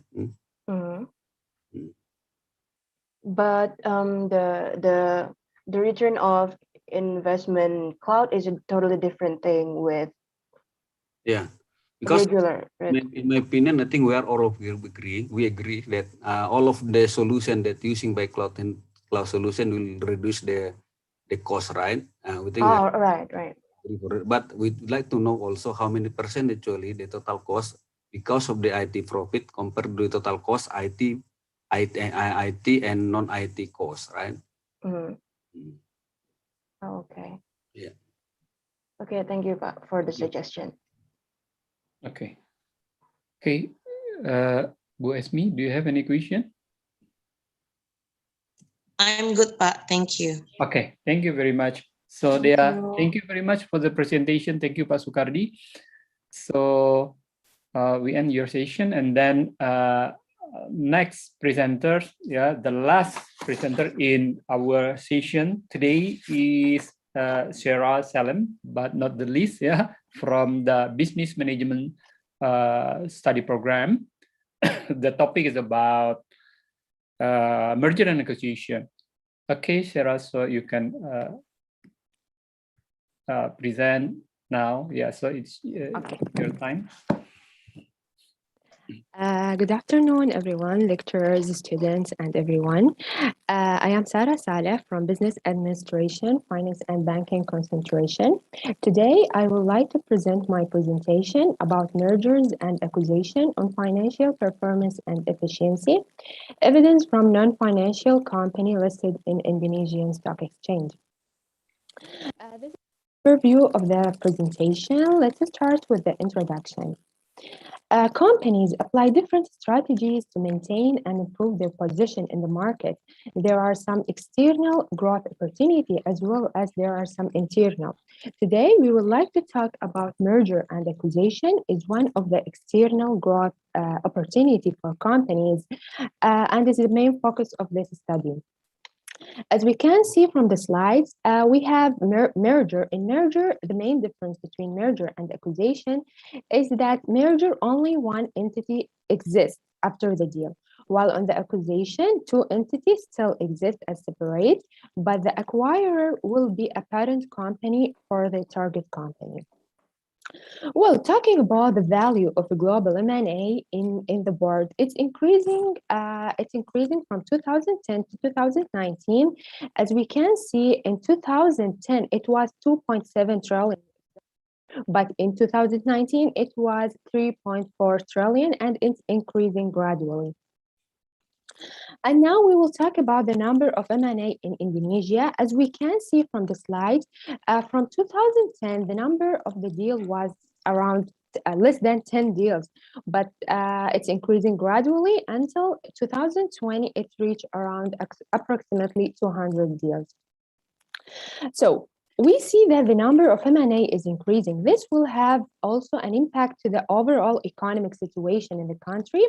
By merging with Indonesian company is an appropriate way for foreign company to enter Indonesian markets, and this will eventually have a good impact to the economy. But what about the company that engage in merger and acquisition? Merger and acquisition, first of all, we should know that it's a value-derived strategy. It's not only a combination tool that company see it. There is a theory of synergies that suggests that if company after M&A achieve synergy, this will enable company to have a competitive advantage. And after that, if they achieve the competitive advantage, this will have a positive impact to the overall performance of the company. However, in the reality, the data by Harvard Business Review indicate that the failure rate of merger and acquisition is approximately 70%, which is considered very high. In addition to that, a report by PwC indicating that 47% from the total 600 global executives indicate that there is no significant value is created through M&A. So this leads to the research problem. Like we know that theories such as synergy suggests that M&A should bring positive effects to the company. The data in the global and Indonesia as well show that M&A deals are increasing. However, the failure rate for M&A is high, around 70 to 90%. In addition to that, previous researchers show that no clear conclusion regarding the effect of M&A on performance, and the effect remains arguable. The second research problem is that few previous studies in Indonesia focusing on analyzing the effect of M&A from the perspective of both financial performance and efficiency. This led to the research questions as well. Does financial performance experience significant difference after M&A? Does company efficiency measured by the data involvement analysis improve after M&A? Second, we have the literature review. There are some factors affecting the success of M&A, such as cultural fit, company size, strategic fit, and managing integration. Here we use financial ratio for financial performance, and we use financial ratio in different categories to measure, for example, in the liquidity to indicate the liquidity position, solvency, asset management, profitability, and market measurements in a brief form. While efficiency, which is basically the connection between input and output within a company considered as a system, will be measured by the data involvement analysis, which is a programming tool for analyzing the efficiency for several decision-making units. Here we have the previous study that have been used as a reference in this study.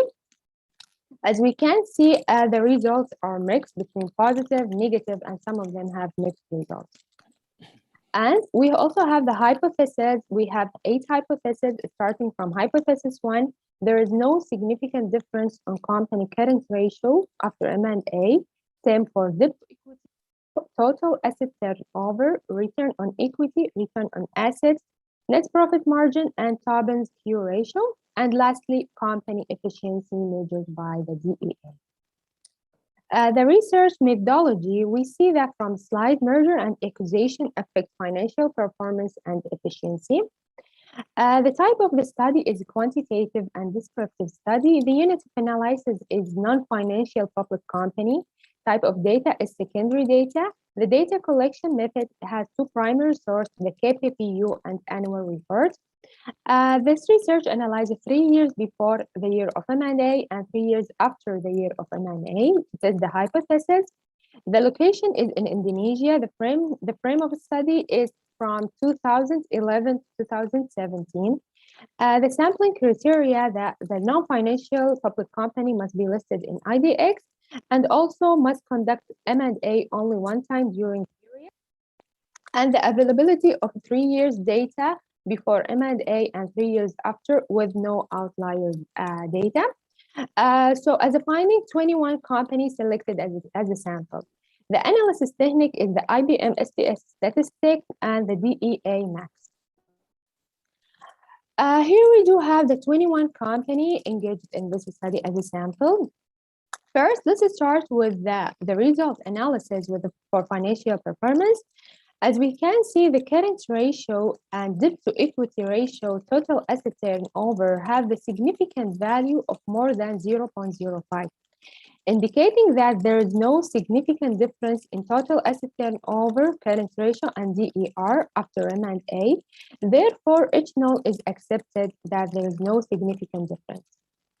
On the other hand, for the profitability ratio, especially return on equity, return on assets, and net profit margin, has a significant value of less than 0.05, indicating that there is a significant difference in those ratio, and each null is rejected, means that there is a significant difference in those ratio after merger and acquisition. Lastly, we use Tobin's Q ratio as a market measurement. The significant value is 0.118, more than 0.05, indicating that there is no significant difference. The second analysis for the efficiency calculated by the DEA model, as we can see from the graph, the DEA efficiency score does not improve after M&A. And to compare T minus 3 with the T plus 3, the efficiency score decreased by 9%. Also, 13 companies experienced a decline in efficiency, as we can see from the slide, but only 8 companies experienced an improvement. Therefore, it can be concluded that efficiency score of company included not improve. Therefore, each null is accepted, which means there is no improvement in efficiency.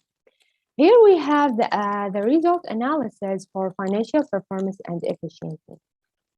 So after we see that the analysis from the statistical software, we can say that financial performance and efficiency do not experience an improvement after M&A due to the obstacle in achieving synergy between acquirer and target company. So why this happens? It's because the ineffective and slow integration between combined companies. Second, mismatch between acquirer and target size.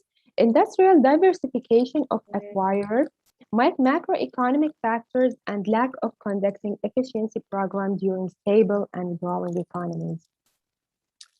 To conclude this research using 7 financial ratio and using the DEA model to analyze the efficiency and financial performance, the analysis only ROA, ROE, and net profit margin experience significant decrease, but the other ratio has no improvement.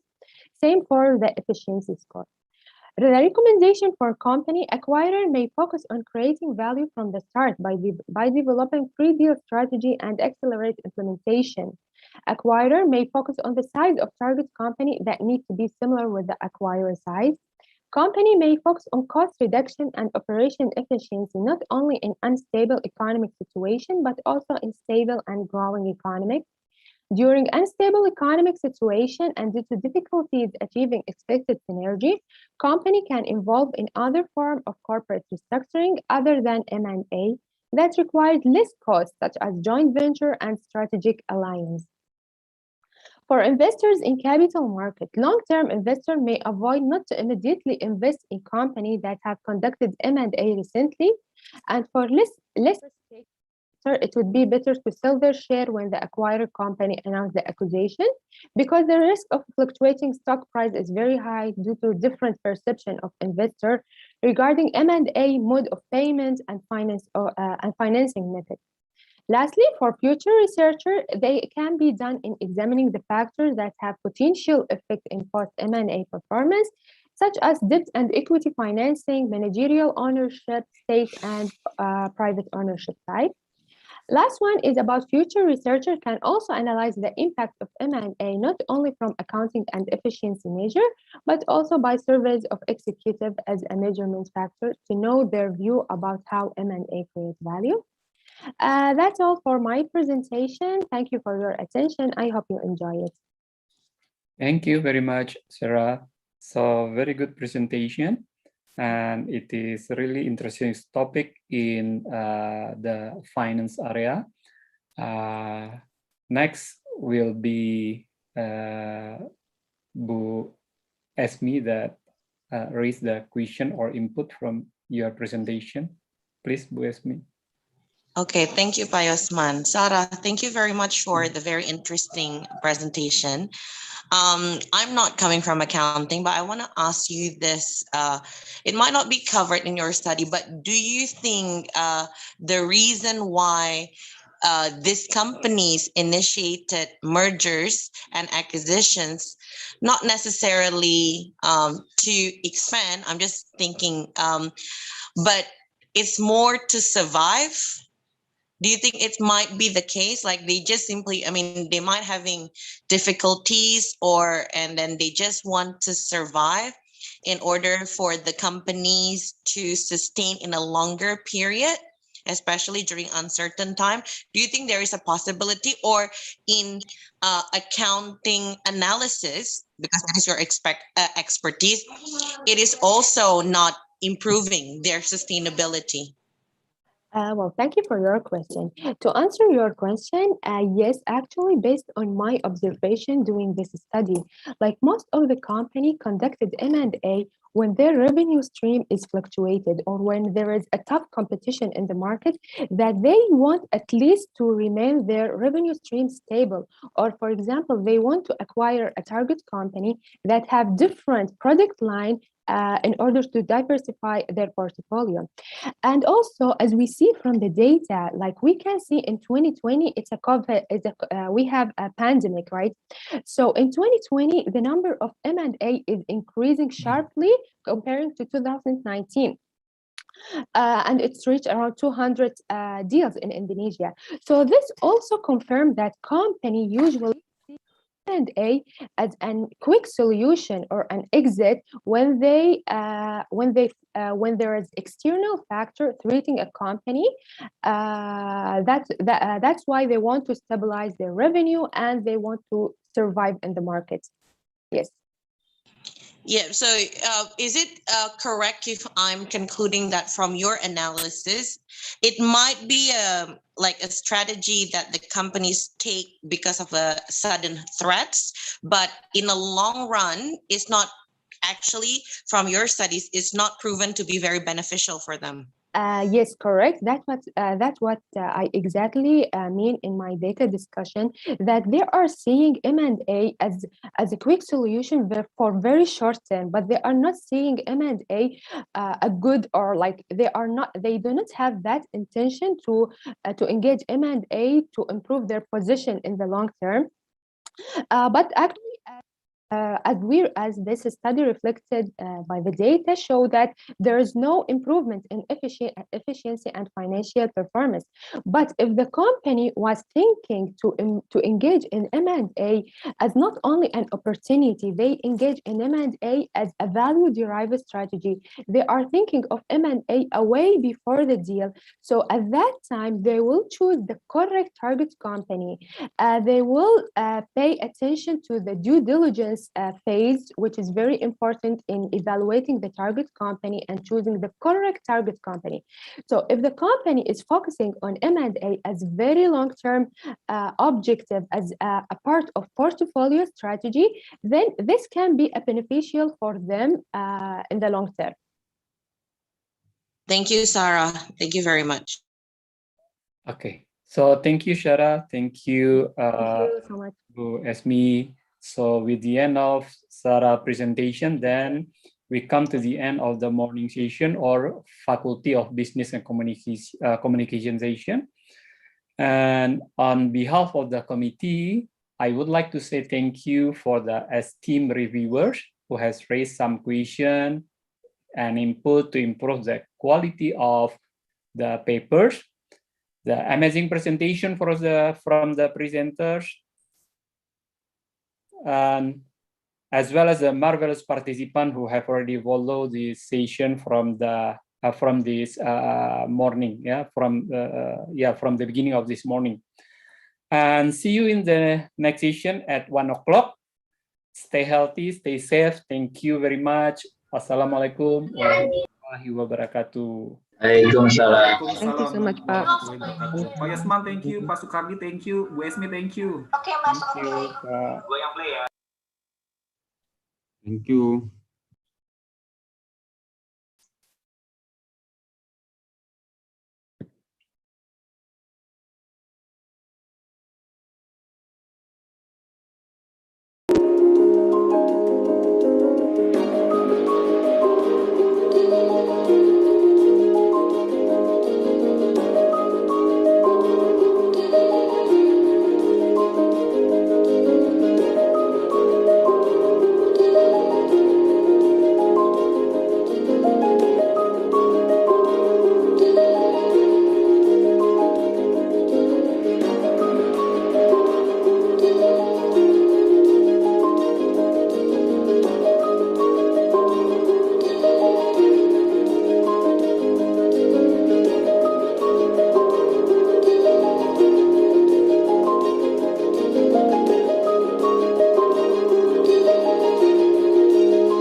datang di Swiss German University.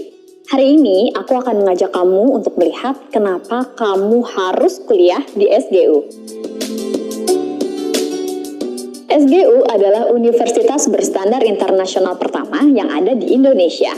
Kami memiliki program International Double Degree. Jadi setelah 4 tahun kuliah, kamu bisa mendapatkan 2 gelar sekaligus, yaitu gelar sarjana dari SGU dan bachelor degree dari universitas partner kami yang berada di Jerman atau Swiss.